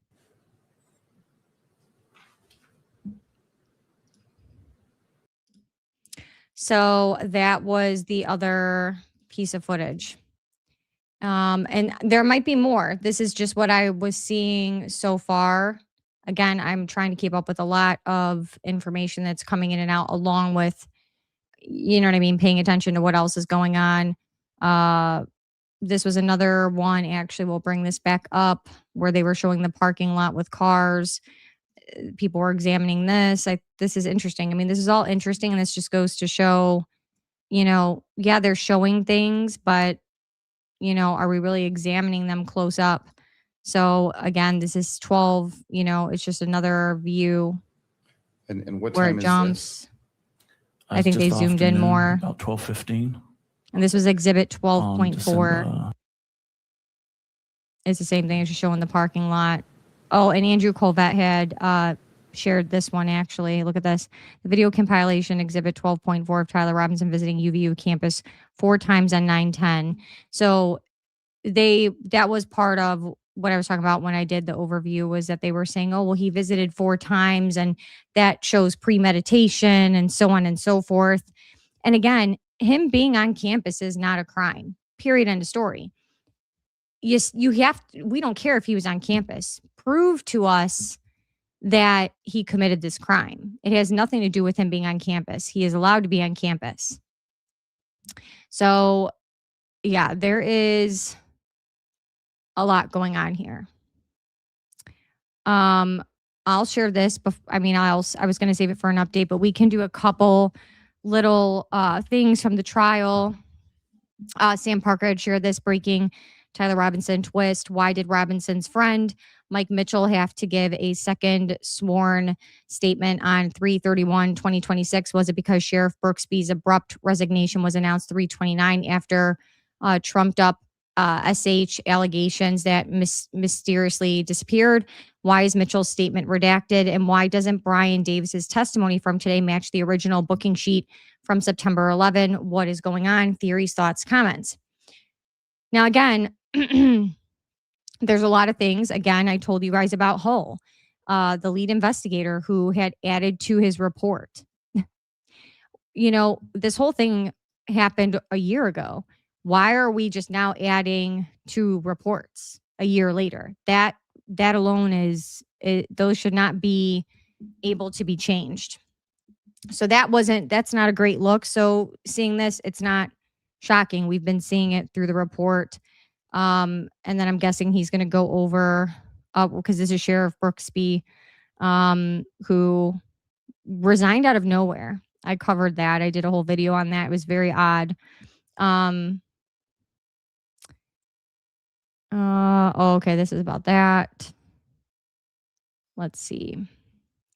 I just wanted to see if there was anything else so far. I don't know what they're saying in this video. I guess we can see, but. And I believe you mentioned previously. Wait, what are they saying?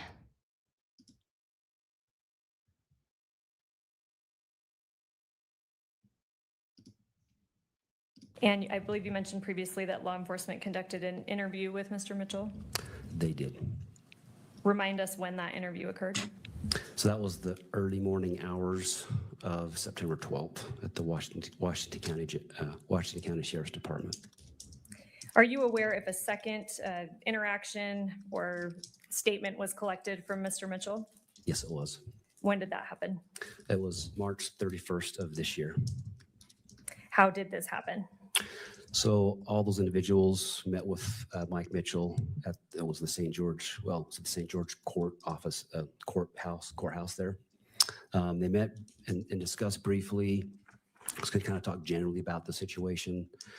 From there, Mr. Mitchell was given a handwritten 1102 paper statement, and he left the room, went into a separate office by himself, was there for about an hour where he hand wrote a statement, filled the statement out. When that was complete, he came back into the room where the others were waiting and provided that 1102 statement to them. I would move for its admission, State's Exhibit 14, into evidence, but we do not wish to publish it either to the courtroom gallery or the cameras. All right, could I have a copy of it? What I have is the unredacted version. So I want to review it before I make that decision. I had a chance to review State's Exhibit 14 and noting the standing objections by defense concerning 1102s. Court accepts into evidence State's Exhibit 14 and pursuant to parties is not published. So there you have it, my friends. We don't get to know what was in Mike Mitchell's second sworn statement. So what might be going on? Well, we know that Sheriff Nate Brooksby, the Washington County Sheriff, who was present and presided over when Tyler Robinson turned himself in on September 11th, abruptly resigned March 27th, a Friday, and it wasn't reported in the media until Sunday, March 29th, and then widespread adoption of that story on Monday, March 30th. And then the very next day, Tuesday, March 31st, is when Mike Mitchell was brought in again to give a second sworn statement. So what happened to Sheriff Nate Brooksby? Well, he was accused of sexual harassment. He adamantly denied these allegations, but was forced to resign anyway after 30 years of service. And what's interesting is that once he resigned, then all of a sudden, all the people that have been accusing him of these egregious crimes said, oh, that's fine. We don't need anything else. That's it. We're all done now. Make of that what you will. But I will note that there is something going on with this testimony of Brian Davis today, because it doesn't match the documents that have been previously released. So that's the document. And I agree. I think there's been a lot of changes to the documents. What's this? There's 644 watching and only 474 likes. You can do better if you want this channel to thrive. I'm trying to get the channel to grow.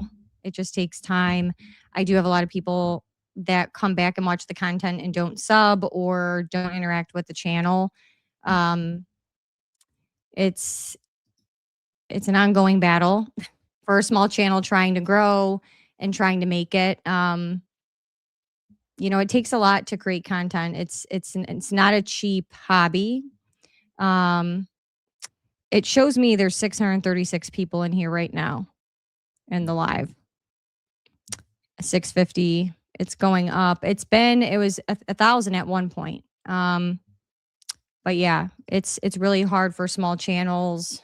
Like I said, it all costs money to run. You know, mics are expensive, computers are expensive, software is expensive. You know, it all adds up very quickly. So as a small channel, it's hard.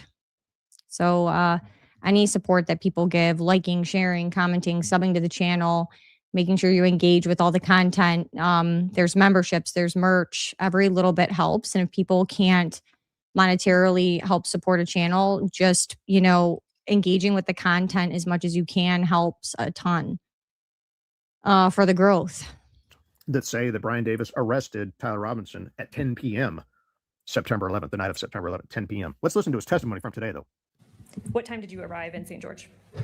We landed probably about 11:30 p.m. at the St. George Airport.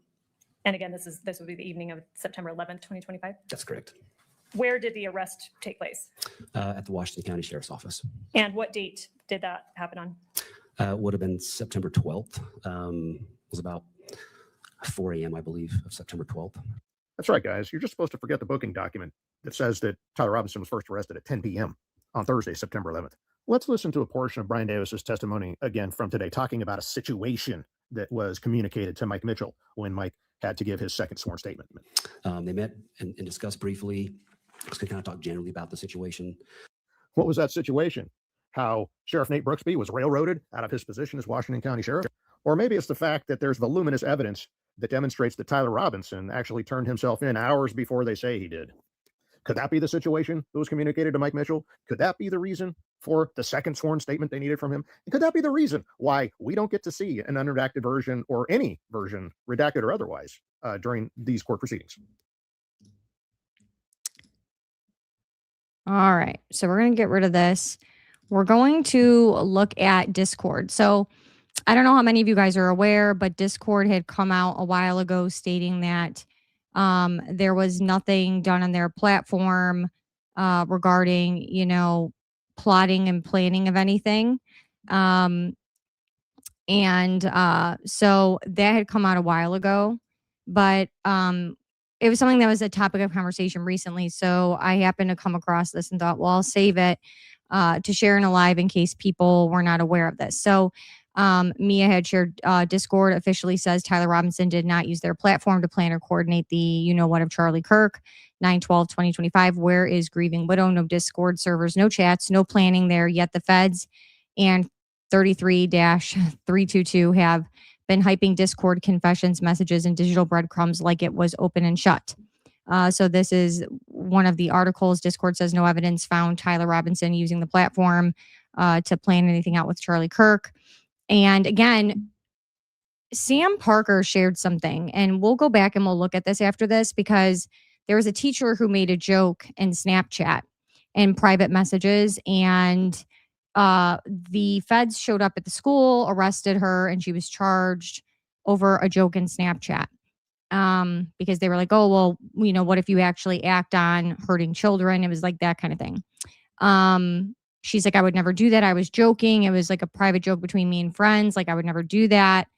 And they still charged her. She had to leave her teaching job. what I'm getting at is, so they arrested her, but then if he was allegedly planning this in Discord, they didn't know about it prior. They couldn't have stopped it. They couldn't have done what they did to this teacher. It's a little weird. So right now we'll go to Sam Parker's page actually, because this was a great find of his where he pointed this out.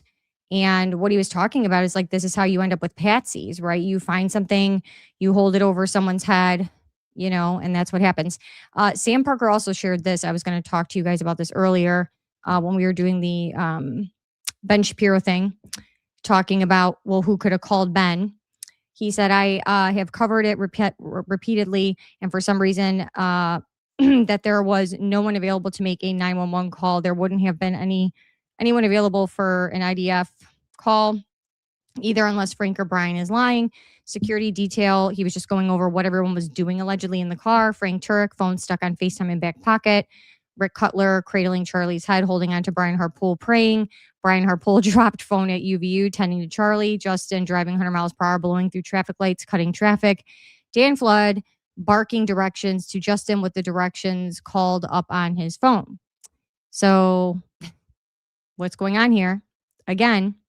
And what I might do is let me know, chat. Can you guys please let me know what you want me to do? Do you want the day 3 update tonight or tomorrow? Because I recorded how long was it? It might have been a 40-minute breakdown of Frank Turek's deranged rant that he did live yesterday, along with going back on footage to show, you know, he's brought this on himself, really.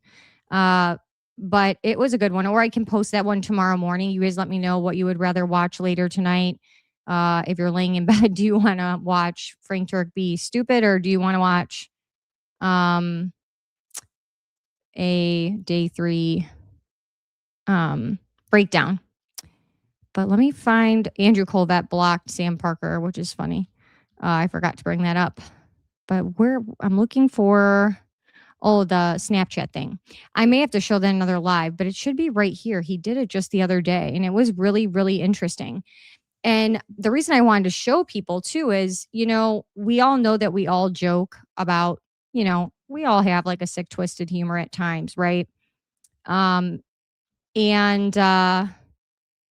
What she did is something that plenty of people have done. You know, kids were messing around. They deleted, or they shut her computer off, and she had her whole lesson plan up, and it was not saved. And so she sent like a meme joking about something, like, I don't know what it was that the joke was about, but it was something to do with kids. And next thing you know, the feds are at the school. You got to come with us.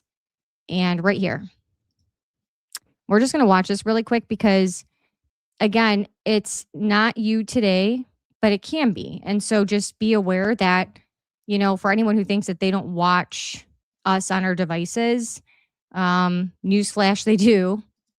And I've known that for a long time, and you just got to be very, very aware, because this is the kind of thing that happens. Tyler Robinson in manufacturing a patsy. In January, a student teacher named Kristen Volpe of Washington, Illinois, was arrested by her local sheriff's deputies for having sent an offensive Snapchat earlier that very same day. The FBI detected it and alerted local law enforcement. What was the snap? One of her students turned off her computer during class while she was trying to teach. Out of humorous exasperation, she sent a sarcastic message to a private group on Snapchat consisting of her roommate and boyfriend, asking whether she should, like that, you know, the kid. So it wasn't even a threat. It was an ironic question, a joke, a throwaway comment. So the FBI detected a joke, sent the sheriff, and they arrested her. How many times have you metaphorically or ironically said you could shoot someone over something out of frustration? It's fairly common. It's a fairly common expression. Now imagine you're into darker things on sketchier corners of the internet. You think the feds and you know what agencies aren't spying on everything they are. And if you do or say something egregious enough, they'll have you by the short hairs. As for this girl, I feel like the whole situation they put her through was really, he just should have said really horrible. In my opinion, they called it a serious offense and made a whole stupid production out of what was clearly not a life-threatening situation. Aren't you glad the FBI is harassing teachers over jokes while they haven't arrested a single JE client? Heaven forbid your car gets stolen or your house gets broken into, though, good luck getting any law enforcement support for that, and good luck getting anyone in your government held accountable for, you know what, littles or taking bribes from, you can guess the rest. Our country's a joke. They probably have entire databases full of entrapped patsies. This is how easy it is for them to get leverage on someone. What this girl Snapchatted was the least disturbing thing about this story, in my opinion. Everything else is practically dystopian. She ended up having to leave her teaching job altogether over nonsense. So let's just listen to a little bit of this. And again, this is just to bring awareness as well. I'm with the Sheriff's Office. Do you happen to have your phone on you? I do, yeah. Okay, if you want to hand that to me, please? Yes. Okay, reason we're here is, have you been on Snapchat earlier today? Yes, I was, yeah. Okay, and so we got a call about a snap. So did you happen to make one today? I did, yeah. And what did you say in the snap? I send a lot of snaps back and forth. I don't Okay. know really what this is about. How about school today? Anything about school today? It's a lot about school. I don't know. So I guess the other question then, who are you sending them on your wall or whatever it's called, or you send it to someone specifically? I didn't post anything today, if that's what you're, but no. Okay. Did you send the things to people today? I send like snaps to like my roommate and my Okay. boyfriend. That's it. Okay. I'm allowed to take pictures of the kids. Yeah. So I take pictures of the kids. I took a picture of one kid because I always tell stories about it. Yeah. I can delete it if you want, but I do have a picture of one of the students, but I keep it for like my safe keepings of the kids. How about, did any of the kids make you mad today? No. Nothing about your computer or anything like that? I had a lesson plan and one of the kids turned off my computer on my lesson plan. I was like, oh, dang, but I never get mad with the kids ever. What did you snap after that? Did you send out? No, Nothing at all? no. Yeah, I mean, What? I'm so confused. so what I want to show you is the snap we received. Oh, yes. But, okay, yes. This is a joke though, but yes. Who did you send that to? That was just just to like 3 people. Not a private story, but like a private. Like there's only like 3 people on there. Okay, yeah, I'm realizing that was a bad joke. That was a bad joke. I did not mean it at like serious at all. Like I'm not a violent person. You I feel so bad for this girl because she starts bawling. can ask any of the teachers. I'm very calm. It wasn't meant to be violence in any way. So I'm gonna be honest with you, this is a serious offense, okay? I know. How we got it was the FBI, okay? Oh, okay. So you are gonna go with us, okay? I do gotta process you. I'm gonna have to stay the night in jail, okay? Oh my God. This is crazy. I know. I did not mean it to get to this I know. far. Like, this is insane. I made a stupid post on Snapchat. The cops came and found me, and they're taking me to jail. It was just a joke. It was a stupid Snapchat, and I'm so sorry. I don't know what to do. Okay. So I just wanted to show that because it's unfortunate, sad. She was young. You know, you just got to be very careful. It's crazy. It was a joke. We've all, like I said, we've all made jokes that, could have been taken the wrong way. That's wild. But it was just something that, I do believe also like having a platform to share stuff like that and make people aware just to protect yourself, be aware. I always assume that someone's always watching, and try to take that into account. You know what I mean? So again, it's not just about sharing Charlie Kirk stuff or certain things. It's also about making people aware and hopefully preventing anybody else from going through, a bad situation. This was shared today, by Clandestine. Here's Tyler Robinson after he and his parents turned him into the police. He is wearing these same Converse shoes as before when he was caught on camera in the stairwell. The evidence is I can't even talk today. All the people who said Robinson was never on UVU were catastrophically wrong. We're going to ignore him though. Tyler Robinson is going to be charged. But this is the footage. And Agent Davis, who are we seeing here? That's Tyler Robinson. And although we are watching it on video, what is he wearing at this time? He's working a dark colored baseball cap with that's like I believe it's like maybe the Hurley symbol on it, like a white symbol on front. It's a burgundy short sleeve shirt with no graphics. It's blue jeans and gray and white tennis shoes. I believe they're Converse style tennis shoes. Thank you. Was Mr. Robinson, you stated that he was arrested in the early hours of September 12th, is that right? Yes, that's correct. Did he remain in Washington County Sheriff's Office or was he taken somewhere else? No, he was transported from there to the Utah County Jail. You know what? We're gonna switch to diligence post of that.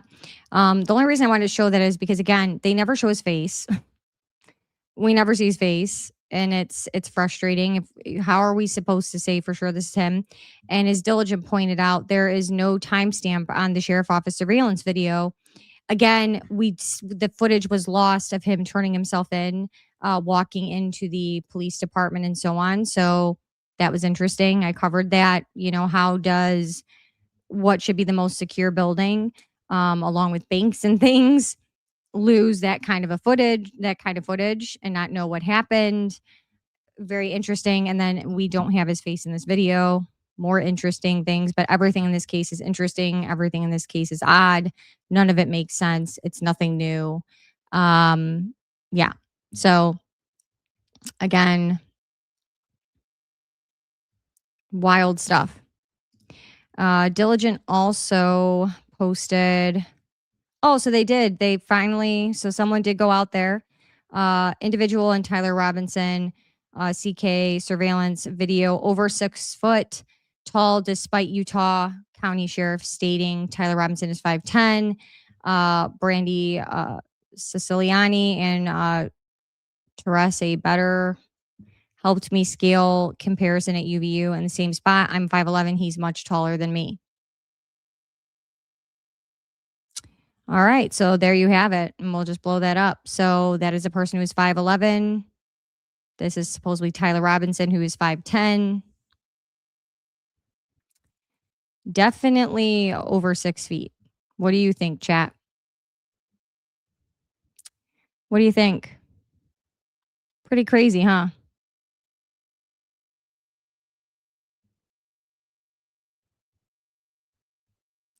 I'll read super chats at the end, guys, but I see some coming in. Thank you so much. Oh, okay. So Wild West. And this is for anyone who's new to the channel. I have it to where only subscribers to the channel and members, so subs, so if you just sub to the channel, can comment after 1 day.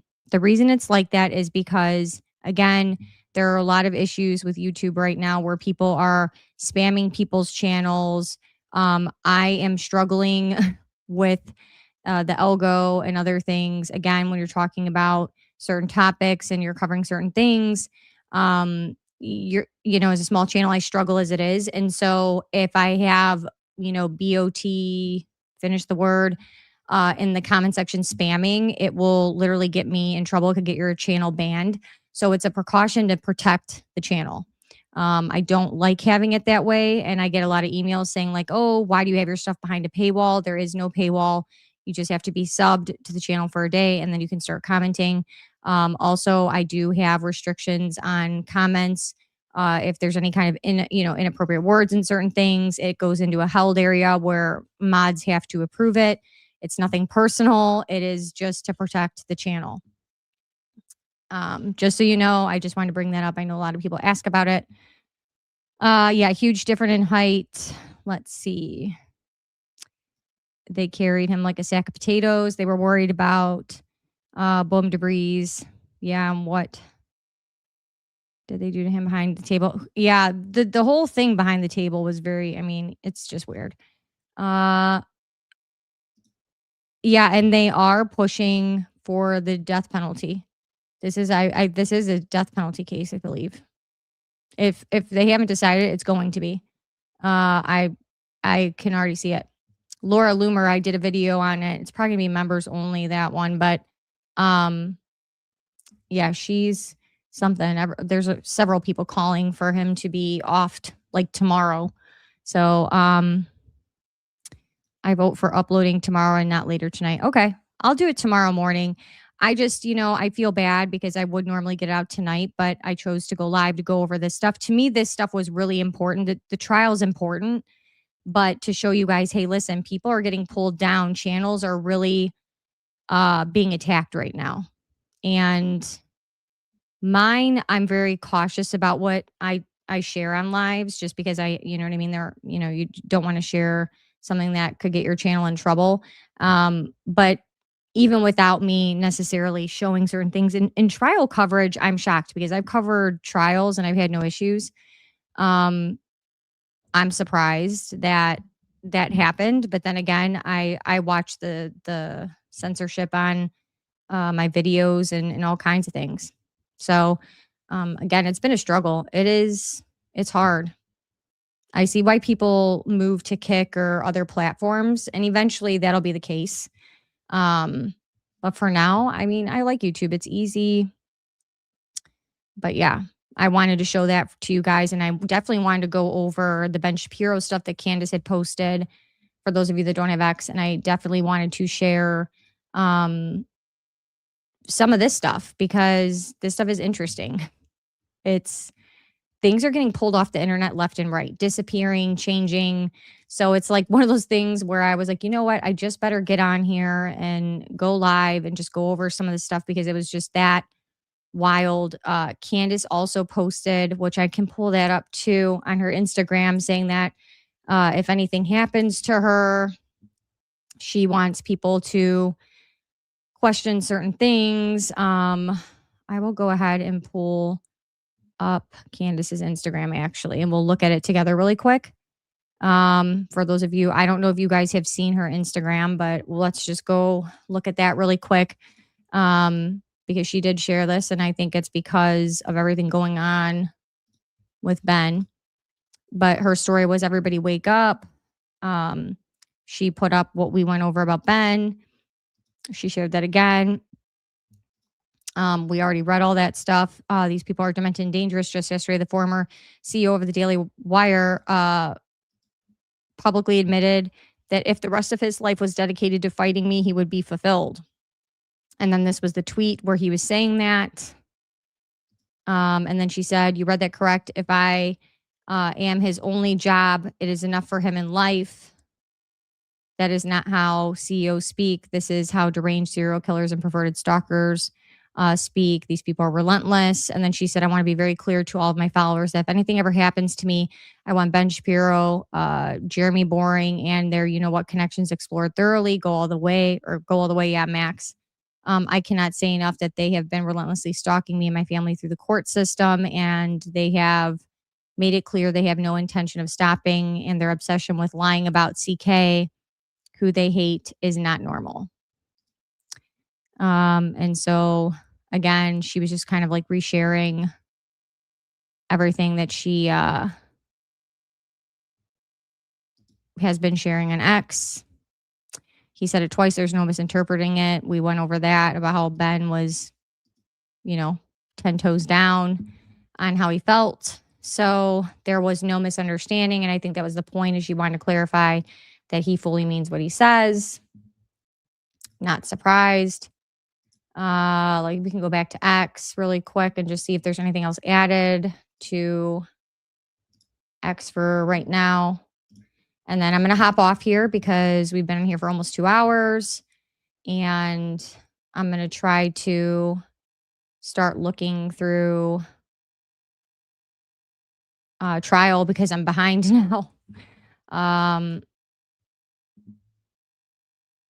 So people are saying that in trial, this actually looks like Tyler Robinson, like what he looks like in that one photo. And then I think they were showing the different backs of the heads because people were saying that was different. There's just a lot of things that look different. It's very crazy.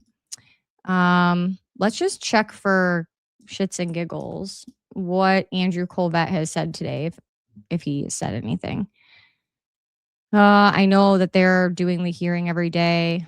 Oh, Lord, I can only.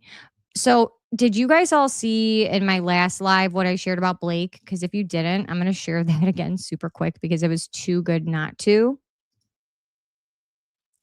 Let me just pull it up really quick because it'll give you guys a good chuckle. So this was the day that Andrew and Candace were going back and forth on X, and they were having this full-out war. And Blake Neff So Candace was saying, oh, well, you have all these, paid influencers and, you're just, paying people to do your bidding, because we all know that they have influencers and like ambassadors for Turning Point. This was Blake's response. We cannot make this up. This guy he's lost. He's lost. His response to Candace. So she says, not an influencer campaign from the gates of hell that will convince the public that Charlie's next stopped this 3006, we'll just say. He put, luckily, we don't need an influencer campaign. We have the medical examiner. Well, Blakey, tell me you have it in the bag without telling me you have it in the bag. Again, somebody get this man off the internet, please. How is Andrew Colvett not ready to slap the crap out? I would have been so mad. It wouldn't have even been funny. But he actually had the nerve to say that. He thought that was a good response. That was like, there was nothing wrong with that. Truly can't even believe that. He said that. Even as I couldn't. I was in total disbelief. Then he also decides, and we'll show this really quick because, again, this was all in the same day. He picks one day and he goes so hard on screwing up any chance that they might have, even though, in my opinion, they don't have a chance. I think they look so awful already. I don't really think that there's anything that they could show me at this point that would change anything, as I'm sure a lot of you guys feel. Everyone's entitled to their opinion, but he decided to try to bait. So they have their little minion, Graham Allen, at the hearing. Of course, he's had no problems getting into the courthouse. Shocker. And Blake Neff is trying to get him to say that people are, stirring up trouble outside of the courthouse, because like they're anti-TPUSA, anti-Erica, again, because they need the narrative of like, poor Erica, poor Turning Point. Everyone is just so horrible. They're, these leftist crazies. And so, he's trying to bait him into saying that, hey, there's like all this crazy stuff outside the courthouse. And Graham's kind of like confused. Like, what are you doing? So this is in the same day is the medical examiner comment. Something I didn't see people talking about, and I wonder if you saw it. Did you see people outside the courthouse? Maybe either protesters, people trolling them, trying to make fun of it the way we saw at our women's event, or even maybe what's the scene outside? Fringe YouTubers. Yeah, what's it like in the vicinity? Yeah, so where they have us all entering in at, it's pretty locked down. That there is a little bit of what looks like a parking structure up on top, and you have some news crews that are like, pointing down and things like that. It was mainly just media when we were walking in. I mean, there's a lot of videos on the internet of us walking in to the courtroom and things like that. I didn't see any protesters per se in that exact moment.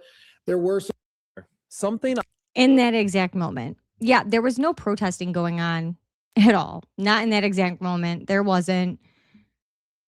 These people are not worth wearing an orange jumpsuit over. I am not going to go there and riot and cause problems. I would go there and peacefully protest. I would go there and stand there and report from outside the courthouse for you guys, just so that we have full transparency on what's going on and, in and around the best I could. But I'm not going to go there and start trouble. What good would I do if I stir up trouble? It does nothing.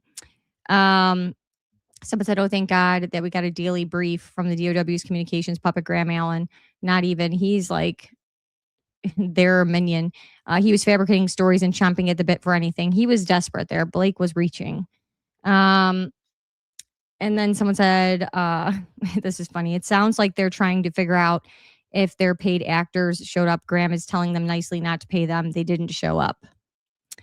Yeah, it's gross. He's so transparent. It's just bad. It's just bad. Again, if you guys just watch the video that I posted not that long ago about the woman that I talked about in the recap yesterday, you can't make it up. The woman is related to Phil Lyman. The families have houses on that block. And then she's like, oh my gosh, I just felt so much love because she handed me a tissue. I'm like, oh, geez. She acted like Erica Kirk gave her $1 million. It's a tissue. You were crying. And then I also heard someone emailed me and said, well, Erica Kirk had so much security around her. There's no way that she could have possibly turned around and handed that lady a tissue or, whatever. So who knows what's true? Again, that was all over Fox News. I'm like, is Fox News really making this tissue story go like viral everywhere? Like she handed someone a Kleenex. Like what is happening? Just very bizarre. Very, very, very bizarre. I'm trying to think if there's anything else I want to share. Before we get off, I will just say that earlier, before I got on here, I was trying to get stuff together for the live and trying to listen to court a little bit. So I didn't get terribly behind, even though now I'm way behind. And they were trying to figure out if they were going to allow the testimony from Lance Twiggs to be shown in the courtroom in order to be shown to the media and the public, or if that was something that was only going to be shared, as you guys know, amongst the attorneys and the judge, and so forth. The testimony from Lance Twiggs is by video. They were not going to make him testify for the probable cause hearing in person. I believe that's wrong because I believe that he should have to be cross-examined if he's going to testify at all. I don't think that's fair. Why is it wrong for him to face his lover face to face if he, is testifying against him? He also has limited immunity. I don't think that really should have been given to him, but here we are when it comes to that. So long story short, I believe the ruling ended up being, and this is just what I'm reviewing in some of the updates, is that there are going to be certain redacted portions of that testimony that will not be shown to the public. So again, we have this transparent trial, right? They're allowing cameras, but they're only allowing certain things to be shown. So it's not full transparency. We're probably never going to get that. They say that it's because, they want Tyler to have a fair trial and the public already thinks he's guilty and da-da-da-da-da. I think there's more people that think he's innocent than guilty, to be honest. I mean, I don't know anybody who thinks he did this. And again, I'm not saying that he wasn't there. He was on campus. I would not doubt that.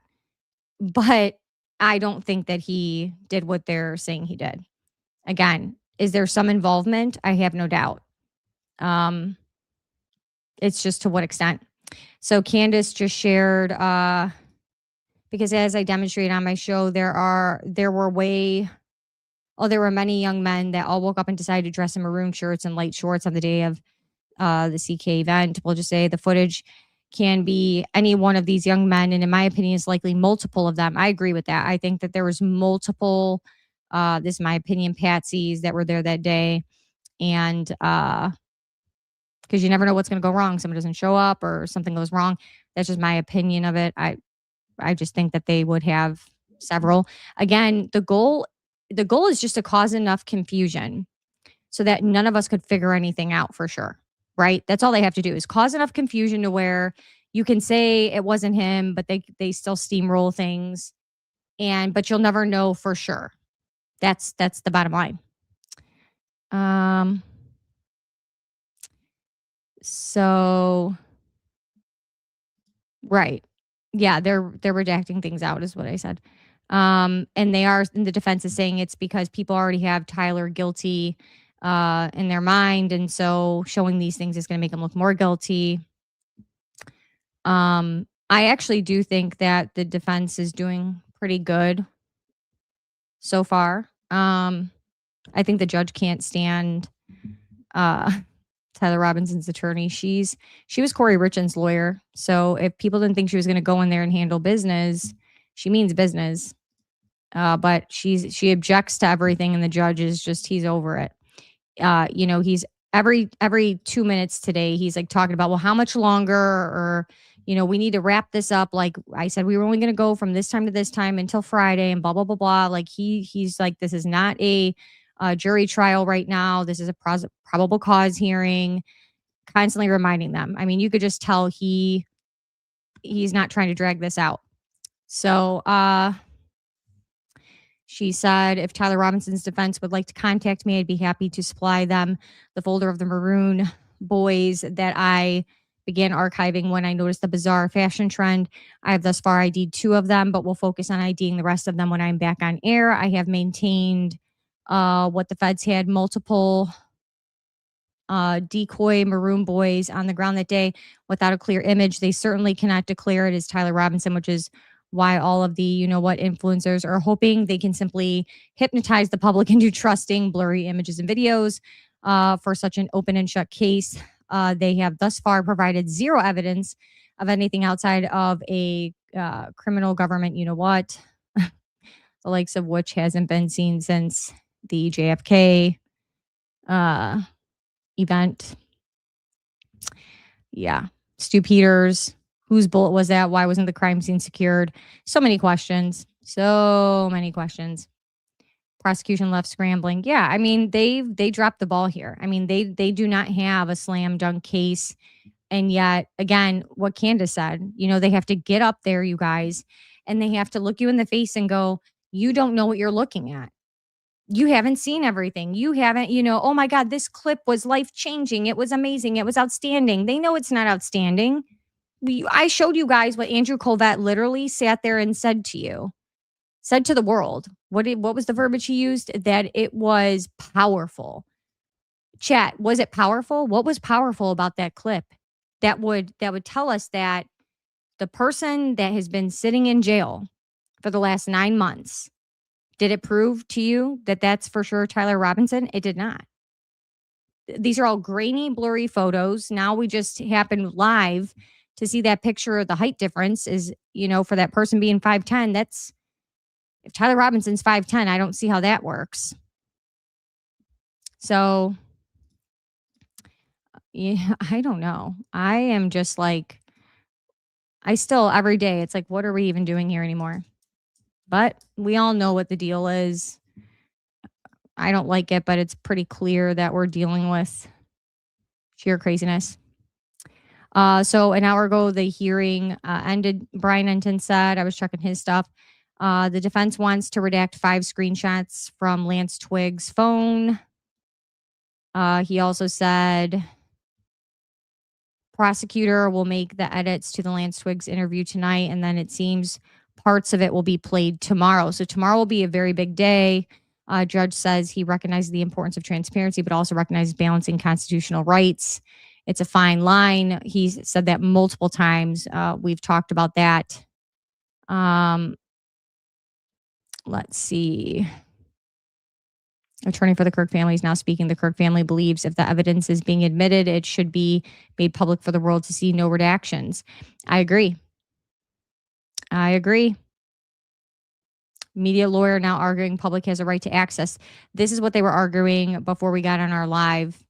When we were talking about redactions of Lance Twig's video testimony.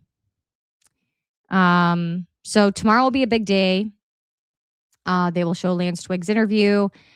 Some of it will be redacted. Again, there's text messages that they're going to be going through between the two. Yeah, I think tomorrow will be interesting. Again, I don't think we have enough to even be where we're at right now. Where that leads, who knows?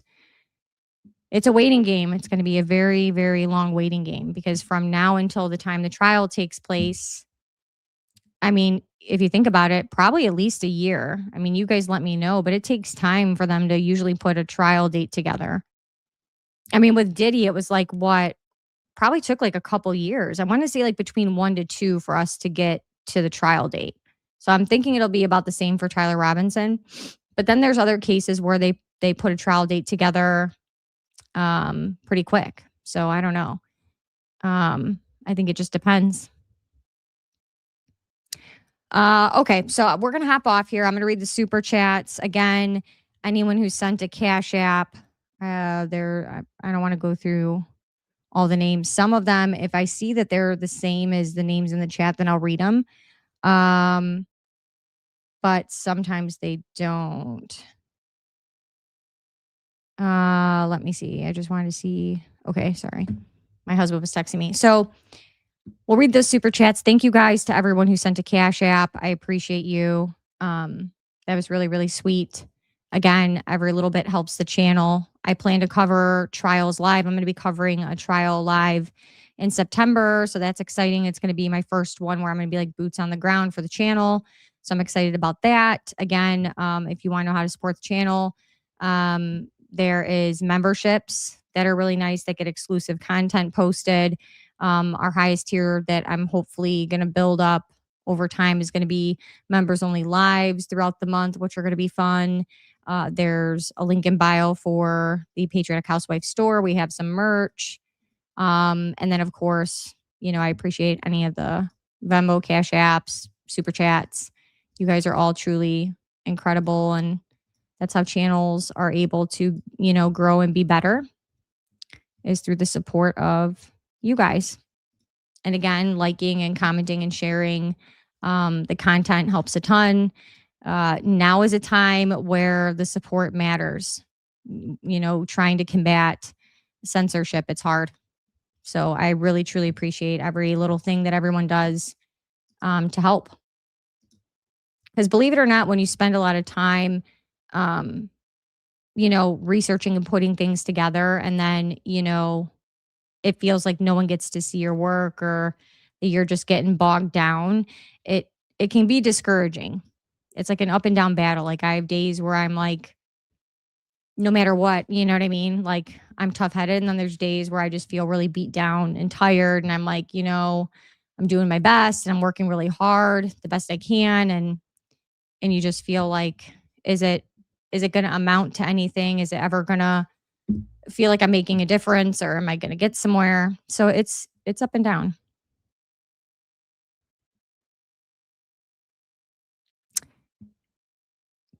Why would I sue anybody? All right. So we're going to jump to the super chats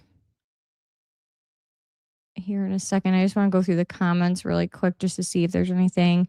Did anyone ask Neff to share the video of Tyler Robinson making contact with Peeps? He's not going to do that. He's not going to do that. He won't even tell us who they talked to. And he said that on that X Space. She wants a, what is this?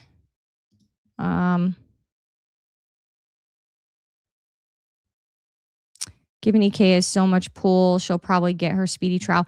Well, see, and there's a lot of laws specifically in Utah, and I've talked about this before in previous lives and stuff, where there's a reason I think that all this had to happen in Utah.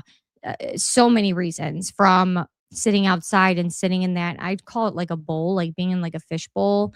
I think, you know, the symbolism is part of it. I think the laws in Utah are extraordinary. You know, the community in Utah is very tight knit, very hush hush. There's a lot of weird things, and I think there's more than one. I think you add them all together, and it makes sense for why it was Utah.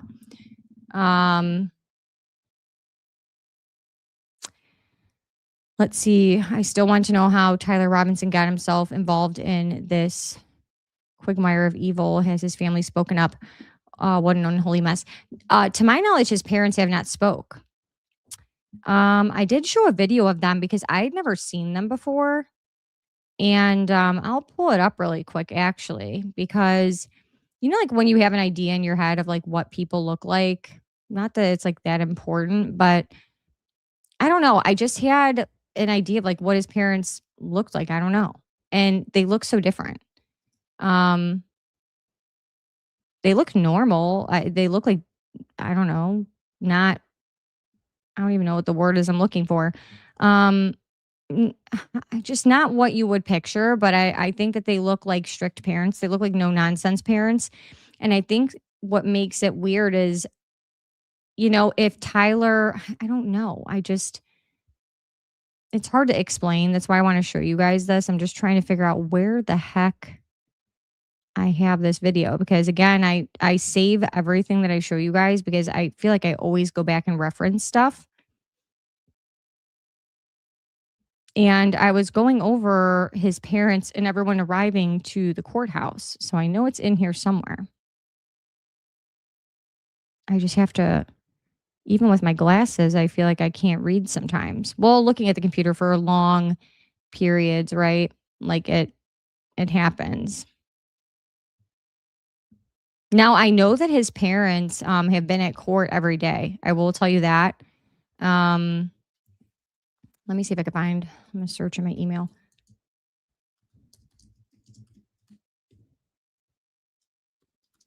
I do know that I found it. So we'll pull it up. I do know that his parents have been at court every day along with Charlie's.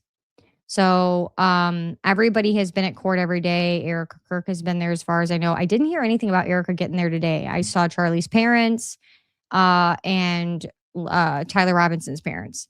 I did not see anything about Erica Kirk. I'm sure she was there, and I think that she's there to save face.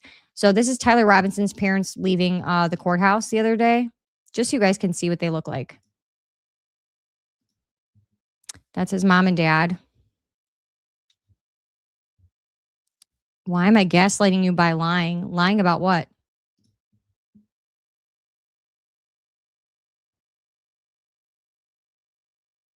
So that is Tyler Robinson's parents.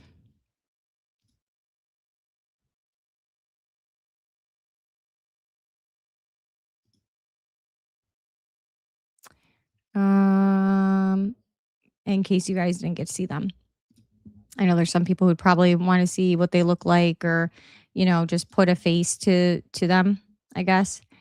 Oh boy, even Jack Posobiec acknowledges significant problems with the states. Ooh, let's listen to this because he's one of their little lapdogs. So him saying that is kind of crazy. Interview, not of Tyler Robinson today, but actually an interview with Lance Twiggs. This is the trans boyfriend who held the interview with state and federal law enforcement at a different police department, St. George Police Department nearby. Now, here's what happened in court today. That video didn't come out. Then they said, well, what if we can just play the audio? Then there was an argument that the audio should be redacted. Then they went back and forth about the redactions for so long today that not a single instant of that has come out yet at all. And I just have to say, as somebody who wants transparency, I think this was a huge blow for transparency. I'm livid about this, that we didn't get this evidence that they've had for 10 months, that the defense knows is out there, that they know that this was the boyfriend who had direct information that's obviously relevant to what happened with his boyfriend and what his boyfriend said to him, and they're not letting us see it. Yeah, that's a big deal. So we'll probably end it on there. I will leave it alone, but when you say you're combating censorship, it sounds like you are doing something about censorship, and the example was lawsuits. No, when I say you're combating it, it means that you are having trouble with it. They're bogging your stuff down. And so that's where people engaging with the content and things like that is important, because it helps the content. Again, it's not going to 100% fix the bogging down, but you know, when you're bogged down, your views aren't there and certain things like that. So it does, you know, again, I do this full time.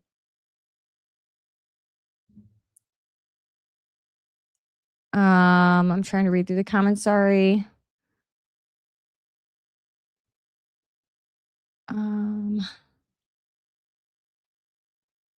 I agree, Joey. When I understand what you're saying. Who knows? This is also overwhelming. I'm trying to run a construction company, raise my kids, and I really should start focusing more on reality. This is depressing.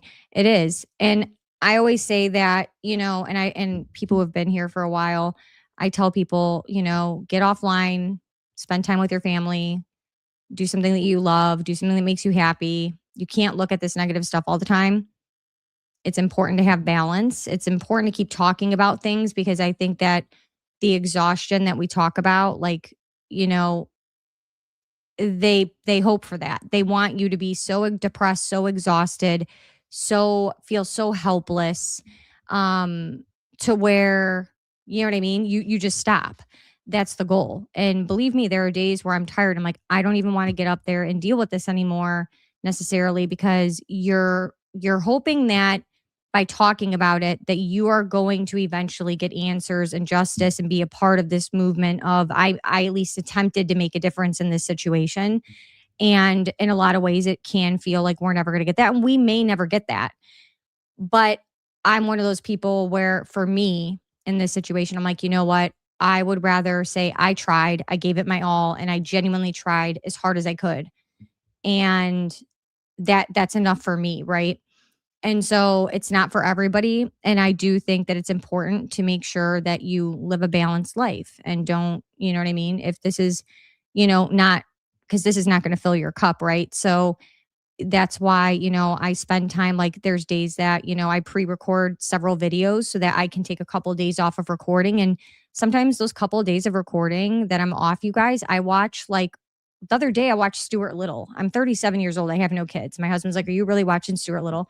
And I'm like, yeah, because it's just an innocent, you know what I mean? Like cutesy movie, you know what I mean? And I do something nostalgic, and we go out and we play mini golf or do something that makes you smile. Get outside with your kids. Life is short, very short. You get one go around. And so, it's okay to be on the internet. It's okay to watch podcasts. I listen to them all the time. But you can't let it consume you. And you do have to, you know what I mean? Know when it, to pour into something else. So while I appreciate all of the support, I do understand that people also have to, fill their cup, and mental health is the most important thing. And so, you go back and forth. Pray on it. All right, we're going to read some super chats. I'm just making sure. I'm just trying to see if there's any other big things in the chat. Mista, are you going to apologize for being so wrong about this case?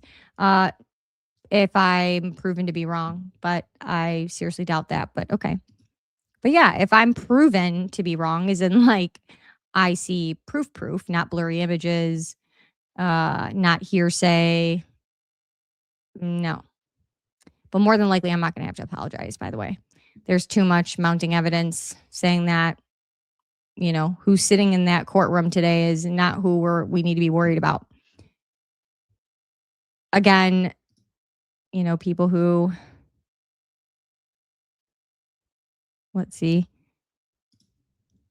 I remember every detail about where I was and what I was doing for every major event in my life. Yep, I agree. I could tell you where I was on 9/11. I was in 7th grade science class, biology class with Miss Schultz when that happened. Yep, I could tell you I was painting this bedroom after a house fire. After we started to get things back to normal, I decided to paint the bedroom rather than hiring the painters for certain rooms. I painted myself. And I was in here painting when Charlie got shot. And my husband came flying in here. I had it on the TV, but I wasn't really paying attention. I was painting. I was just listening in the background, And he came in here, he said, CK, da-da-da-da. And I'm like, what? I'm like, what are you talking about? I was like, and then I was like, wait a minute. So yeah, you remember everything when big things happen. My mom can remember where she was when Princess Diana died. You know what I mean? Like my mom we loved Princess Diana. I loved her too. So everyone can remember when major things happen in their life. When the day my dad passed, I could tell you where I was driving, the intersection I was in when I got the call that he passed out, and then I was here when I found out that he was gone. I had gotten home in time before, thank goodness, because no one was going to tell me while I was driving. But I'm just saying, I remember even just the call of, hey, an ambulance is coming to take him, and I remember what intersection I was sitting in driving. I mean, you don't forget those kinds of things. You just don't. It's ingrained in your memory. Let's see. We're just going to go back in some of the comments.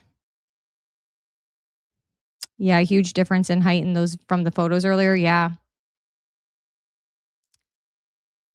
Someone said over 6 feet for sure. Yeah, that was really crazy. I mean, that was a big height difference.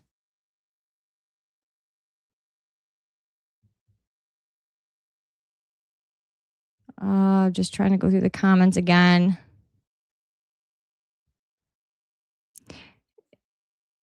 I'll post maybe tonight then if you guys want the recap for tomorrow morning.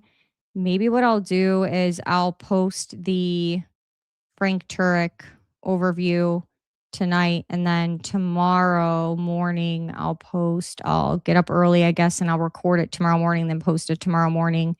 And I'll get We caught were up on told what that what went on towards the end of the day, so I can make sure I have that out to you guys in the morning. And then tomorrow, obviously, evening will be, you guys will get the day 3 update. I'm also going to try to post some updates on some not court cases, some true crime stuff that's going on that I've covered. Lynette Hooker, there's some updates going on there that are, I'm praying that they're going to arrest her husband. He is horrible. Alex Murdaugh with his retrial.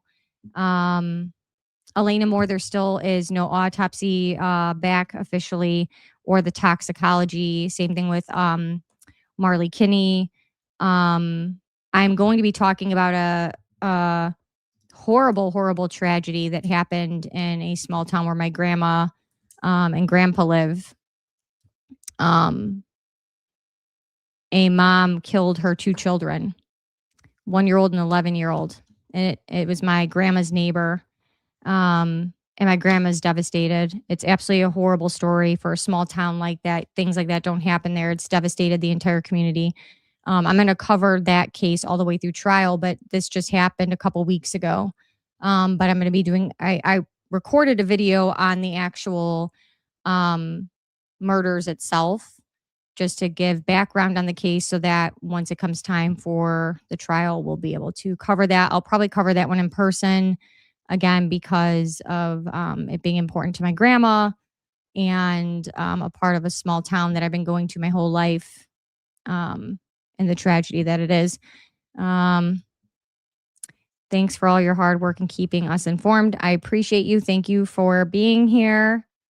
I love being able to talk about all this stuff with you guys because, trust me, my husband doesn't want to hear about all this all the time. He's like, I don't know all these people. I can't keep up with all these people and all these politicians and all, it's not his realm. So he'll come in here and say, who's this? Who's that? What's this? What's that? So funny.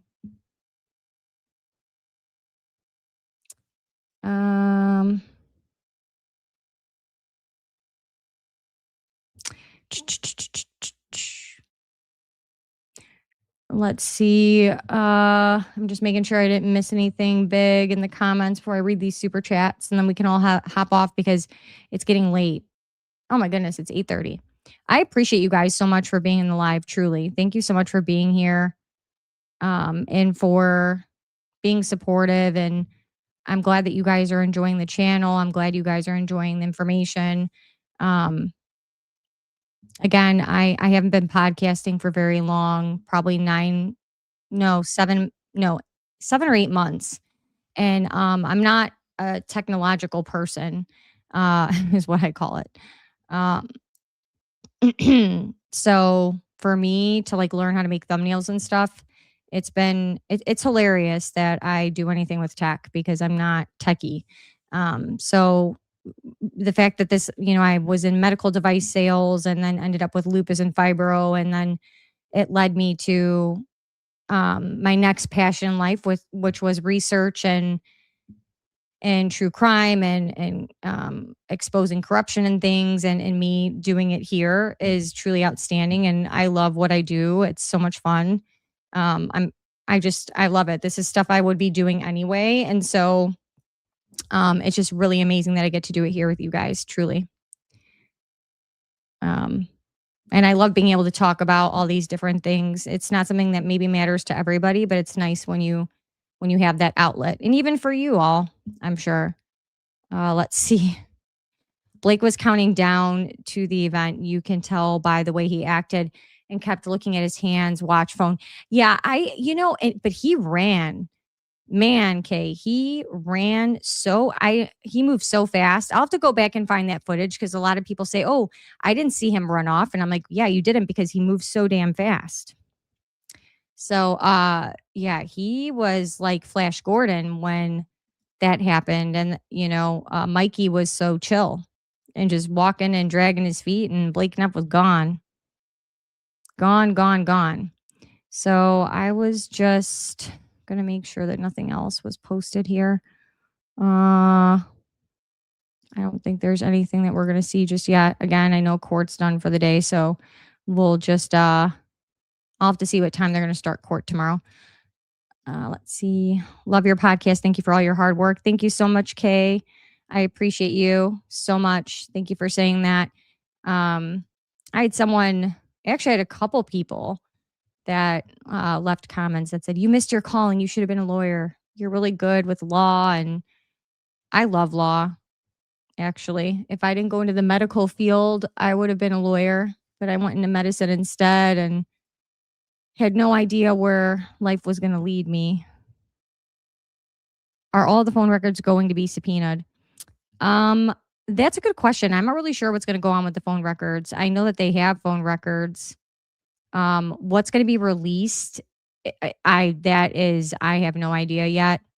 Again, this is a preliminary trial, so none of that's going to be put out there for this specifically. That'll be much, much later when it comes to trial. This is literally just to establish probable cause, and that's it. So I don't know where we go from, obviously where we go from here is if there's enough probable cause, then this will go to trial. Where can I find your glasses? Oh my gosh, Lens Crafters. I get all my glasses from Lens Crafters.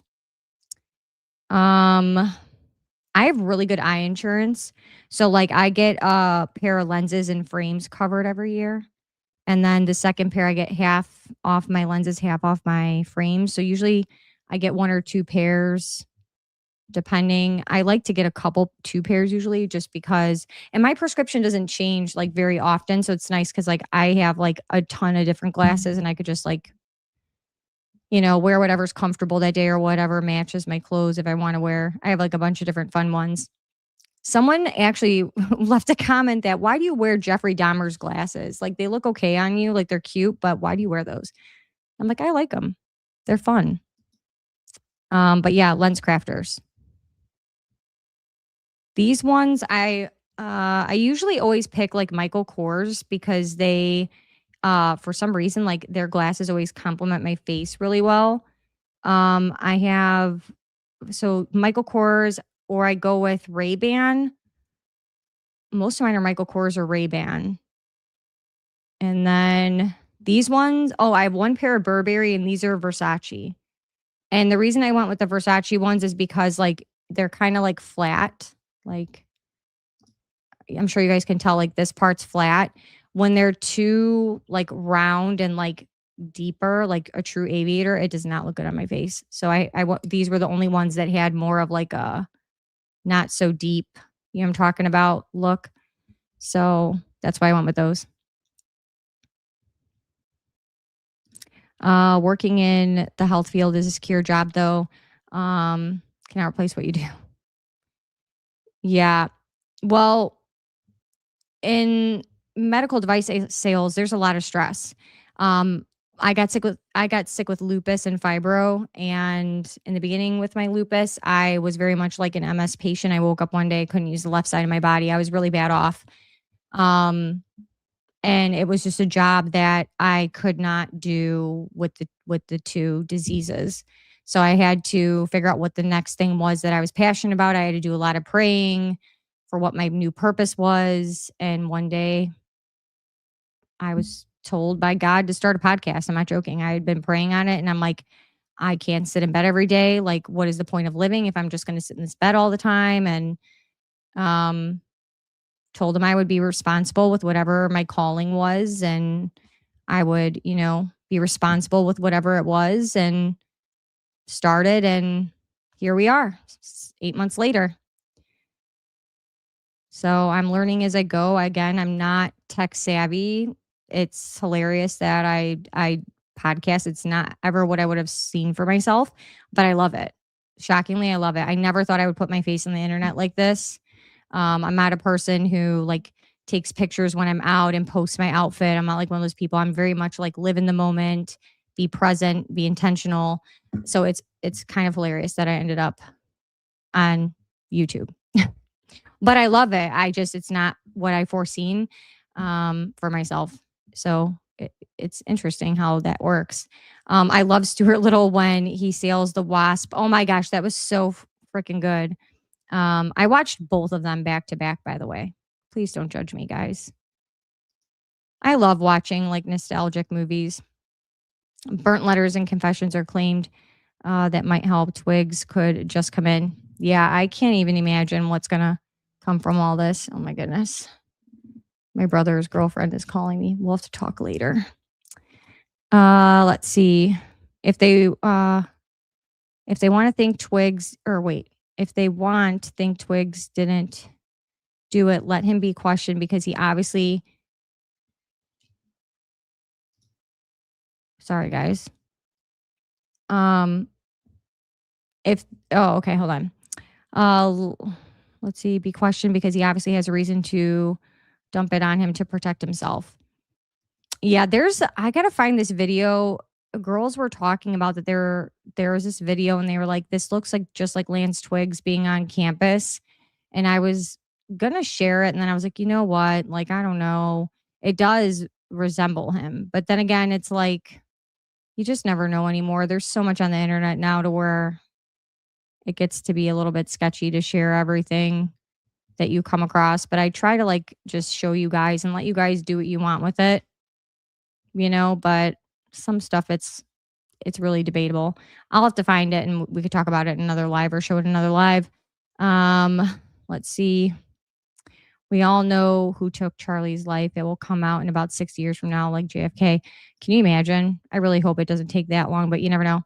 Would love to know your construction company. I live in Naperville, and I'm one of your subscribers of your podcast. I'm looking for work. Oh, I don't have a construction company. Someone in the chat did. I was reading a comment. You live in Naperville. I love Naperville. My cousin lives in Naperville. There's a good Korean barbecue place in Naperville that we go to all the time. True crime podcasters are the best. I love true crime. Love, love, love. If they want transparency, let Twigs be questioned. Why just have his side when his DNA there seems crazy? Yeah, his DNA is on the towel and it's also on the screwdriver. Thank you. Thank you, Dana. You do a great job with your podcast. So despite it not being your first choice, you still found your calling. Your channel is growing. Thank you so much. My dad would be so happy.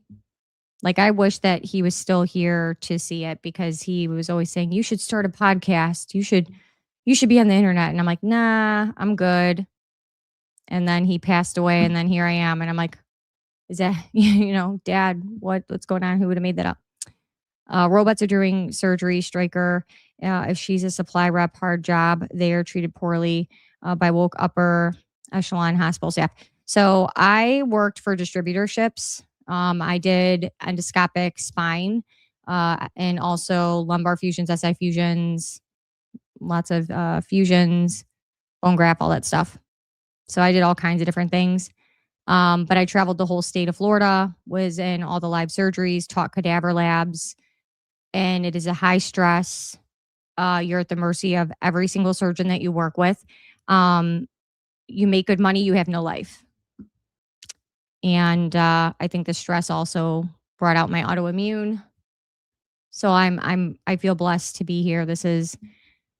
Now I do, obviously we had a 2-income household. And so I eventually hope that this turns into, I can have at least an income on my end. But at least I can be at home and I'm not putting my body through that stress because my body can't do it. And I don't want to be on disability. I'm just not that kind of person. I like being busy. I like using my brain. I like moving around. I enjoy having something to do. I would go crazy. Have to Bounce, great show. Love catching your live streams. Thank you so much, the Dutch Mango. I'll see you in the next one. I appreciate you. Quite a few nurse friends. They are the real heroes of medicine. Yeah, it's a lot. It's a lot. Your dad sees you. Yeah, my grandma and everyone tells me that all the time. Like, he knows, but he would be so proud. He would really love this. I had my whole lumbar spine fused L1 through L5. Now my T12 and S1 are going. Most brutal surgery I ever went through.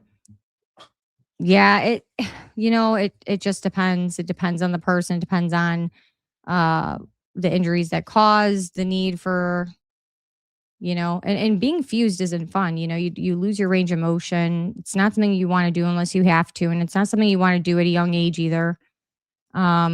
If you can do anything endoscopic and like debulk the disc and things first for herniated discs and stuff, that's the best thing to do. Eventually, a lot of people are going to need fusions. But if you can prevent that and hold off for a little while, that's what's best. But there's some cases where you can't. And when you're bone on bone, and there's so many different things that go into all that stuff. But yeah, it's one of my dad's really good friends. He had like 27 back surgeries, and he's like in worse shape now after the back surgeries than he was if he would have never have done half of them. So, it's unfortunate, but it does happen. Yeah, they did the decompression first. So I used to do all that stuff, decompressions, laminectomies. Yep, that's my wheelhouse for a long time, between ortho, spine, and neuro. So neurology, spine, and ortho. So like knees, hips. It was crazy. I'm so sorry. My husband was in spinal implant side for a few decades. Yeah. It's like I said, it's wonderful. It's a wonderful job.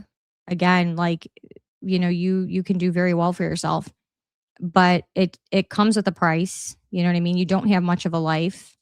And you miss out on a lot of things. And so, I'm glad that I got sick when I did. And when I look back, I got mad at first, and then I didn't really realize, obviously, that it was going to be the last couple years I was going to have with my dad.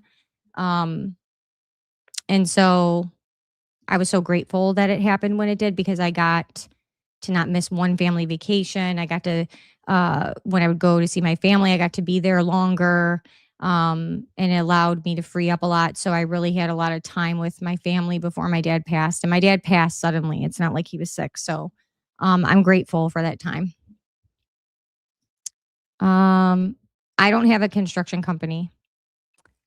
I don't know who it was. I was reading their comment that they have a construction company.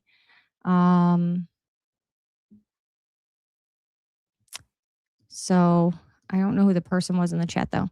My boyfriend doesn't follow any of this either. Yeah, I think a lot of guys don't. There are some, but not all. And so it is nice when you have a place to go and talk about it.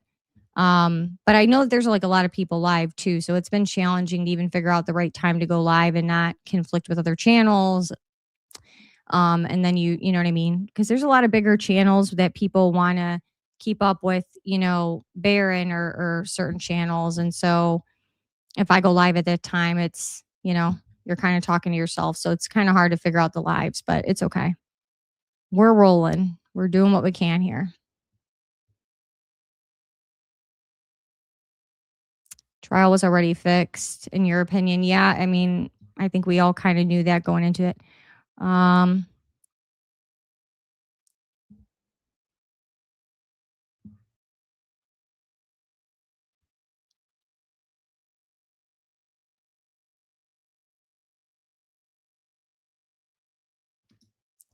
If you look at the comments, I don't know what you're talking about.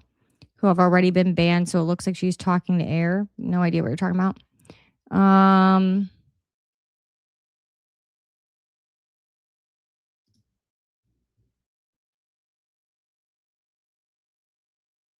right, so we're going to read the supers and then hop off here. Again, I will get all that stuff recorded and out for you guys. As soon as I get off here, I'll post that Frank Turk video probably, so you guys can see that. And then I'll get out the day 3 update tomorrow morning as early as I can. Maybe I'll have to set an alarm for really early in the morning to film it because I don't know that I'm going to be able to do it tonight at 9 o'clock. I need to get caught up on everything. So bear with me. I appreciate you guys for being so patient. I know it's been a long day, long week. This whole situation is draining, but fingers crossed, keep praying, keep the faith that, we're going to get the truth and we're going to get through it together. We'll get through all the suck together. One day at a time. All right. So we have Sweet Swine of Mine. Thanks for bringing us the 411. I appreciate you. I appreciate you too. Thank you so much for that large super chat. That's super sweet of you. Again, I appreciate every little thing that everyone does for the channel. Truly, it's heartwarming to see how much support the channel's gotten in a short amount of time. Truly, I appreciate you guys. And again, I love being able to bring you guys what's going on because there's been a lot going on that I know people don't have access and they don't get to see. And so it's important to be able to share that. Information sharing is just as important as research and so on. Ginger Teller, thank you so much for the $2 super chat. I appreciate you so much. These are good for coffee because I did have to get a coffee earlier today to get through some of the stuff. I don't really like to drink coffee all that much, but I've been doing it lately, especially when I have to spend so many hours. And you need that little pick-me-up. So I'm trying not to make it a habit, but it's helping, especially on trial days. Greg Dull, thank you so much for the $2 super chat. I appreciate you. You're awesome. And we have Tara. Thank you so much for the $5 super chat. Got to go. Thanks for keeping us up to date on this crazy case. You're doing a great job. Thank you so much. I appreciate you. You guys are all so sweet. And again, I got several cash apps earlier, so that was really sweet of everybody. Again, I appreciate all of you guys being with me. We will keep you up to date. If more goes on, I will go live tomorrow. If not, it'll just be posted and feed tomorrow. I know people don't check the community post area on people's channels. But it's a good place to look because I try to post things there as well. If I'm going to go live last minute, I'll say, hey guys, later today I'm going to go live or whatnot. I have to get a better schedule with the lives. It's just me trying to gauge what days I want to do it and how I want to work it. So that's something that I've battled for months on how I want to work that. So for now, we're kind of just rolling the way we are. So just check the community post area. Again, I've been doing better about scheduling them the night before, so it'll pop up. What else? Sounds to me that someone, that little one may need to lawyer up, asking for a friend allegedly. Who might need to lawyer up? What are you talking about? I don't know who you're talking about. So yeah, we will go from there. If you guys have any information or you know someone who was at UVU, if you know anybody who works for Turning Point, if you know anybody who could possibly have any information that they could give me, or they'll talk to me or answer questions, if they know anybody who is associated with Turning Point or Brian Harpole security team or anything, they can email me at patriotichousewife@gmail.com. And, we'll continue to keep digging. I really hope that more people come out and talk about what's going on there and what's going on behind the scenes because, we have a young person's life on the line here. And if it was someone else's son or if it was your cousin or whoever, your daughter, you would hope that someone would come forward. And so I'm just hoping that, people start to talk.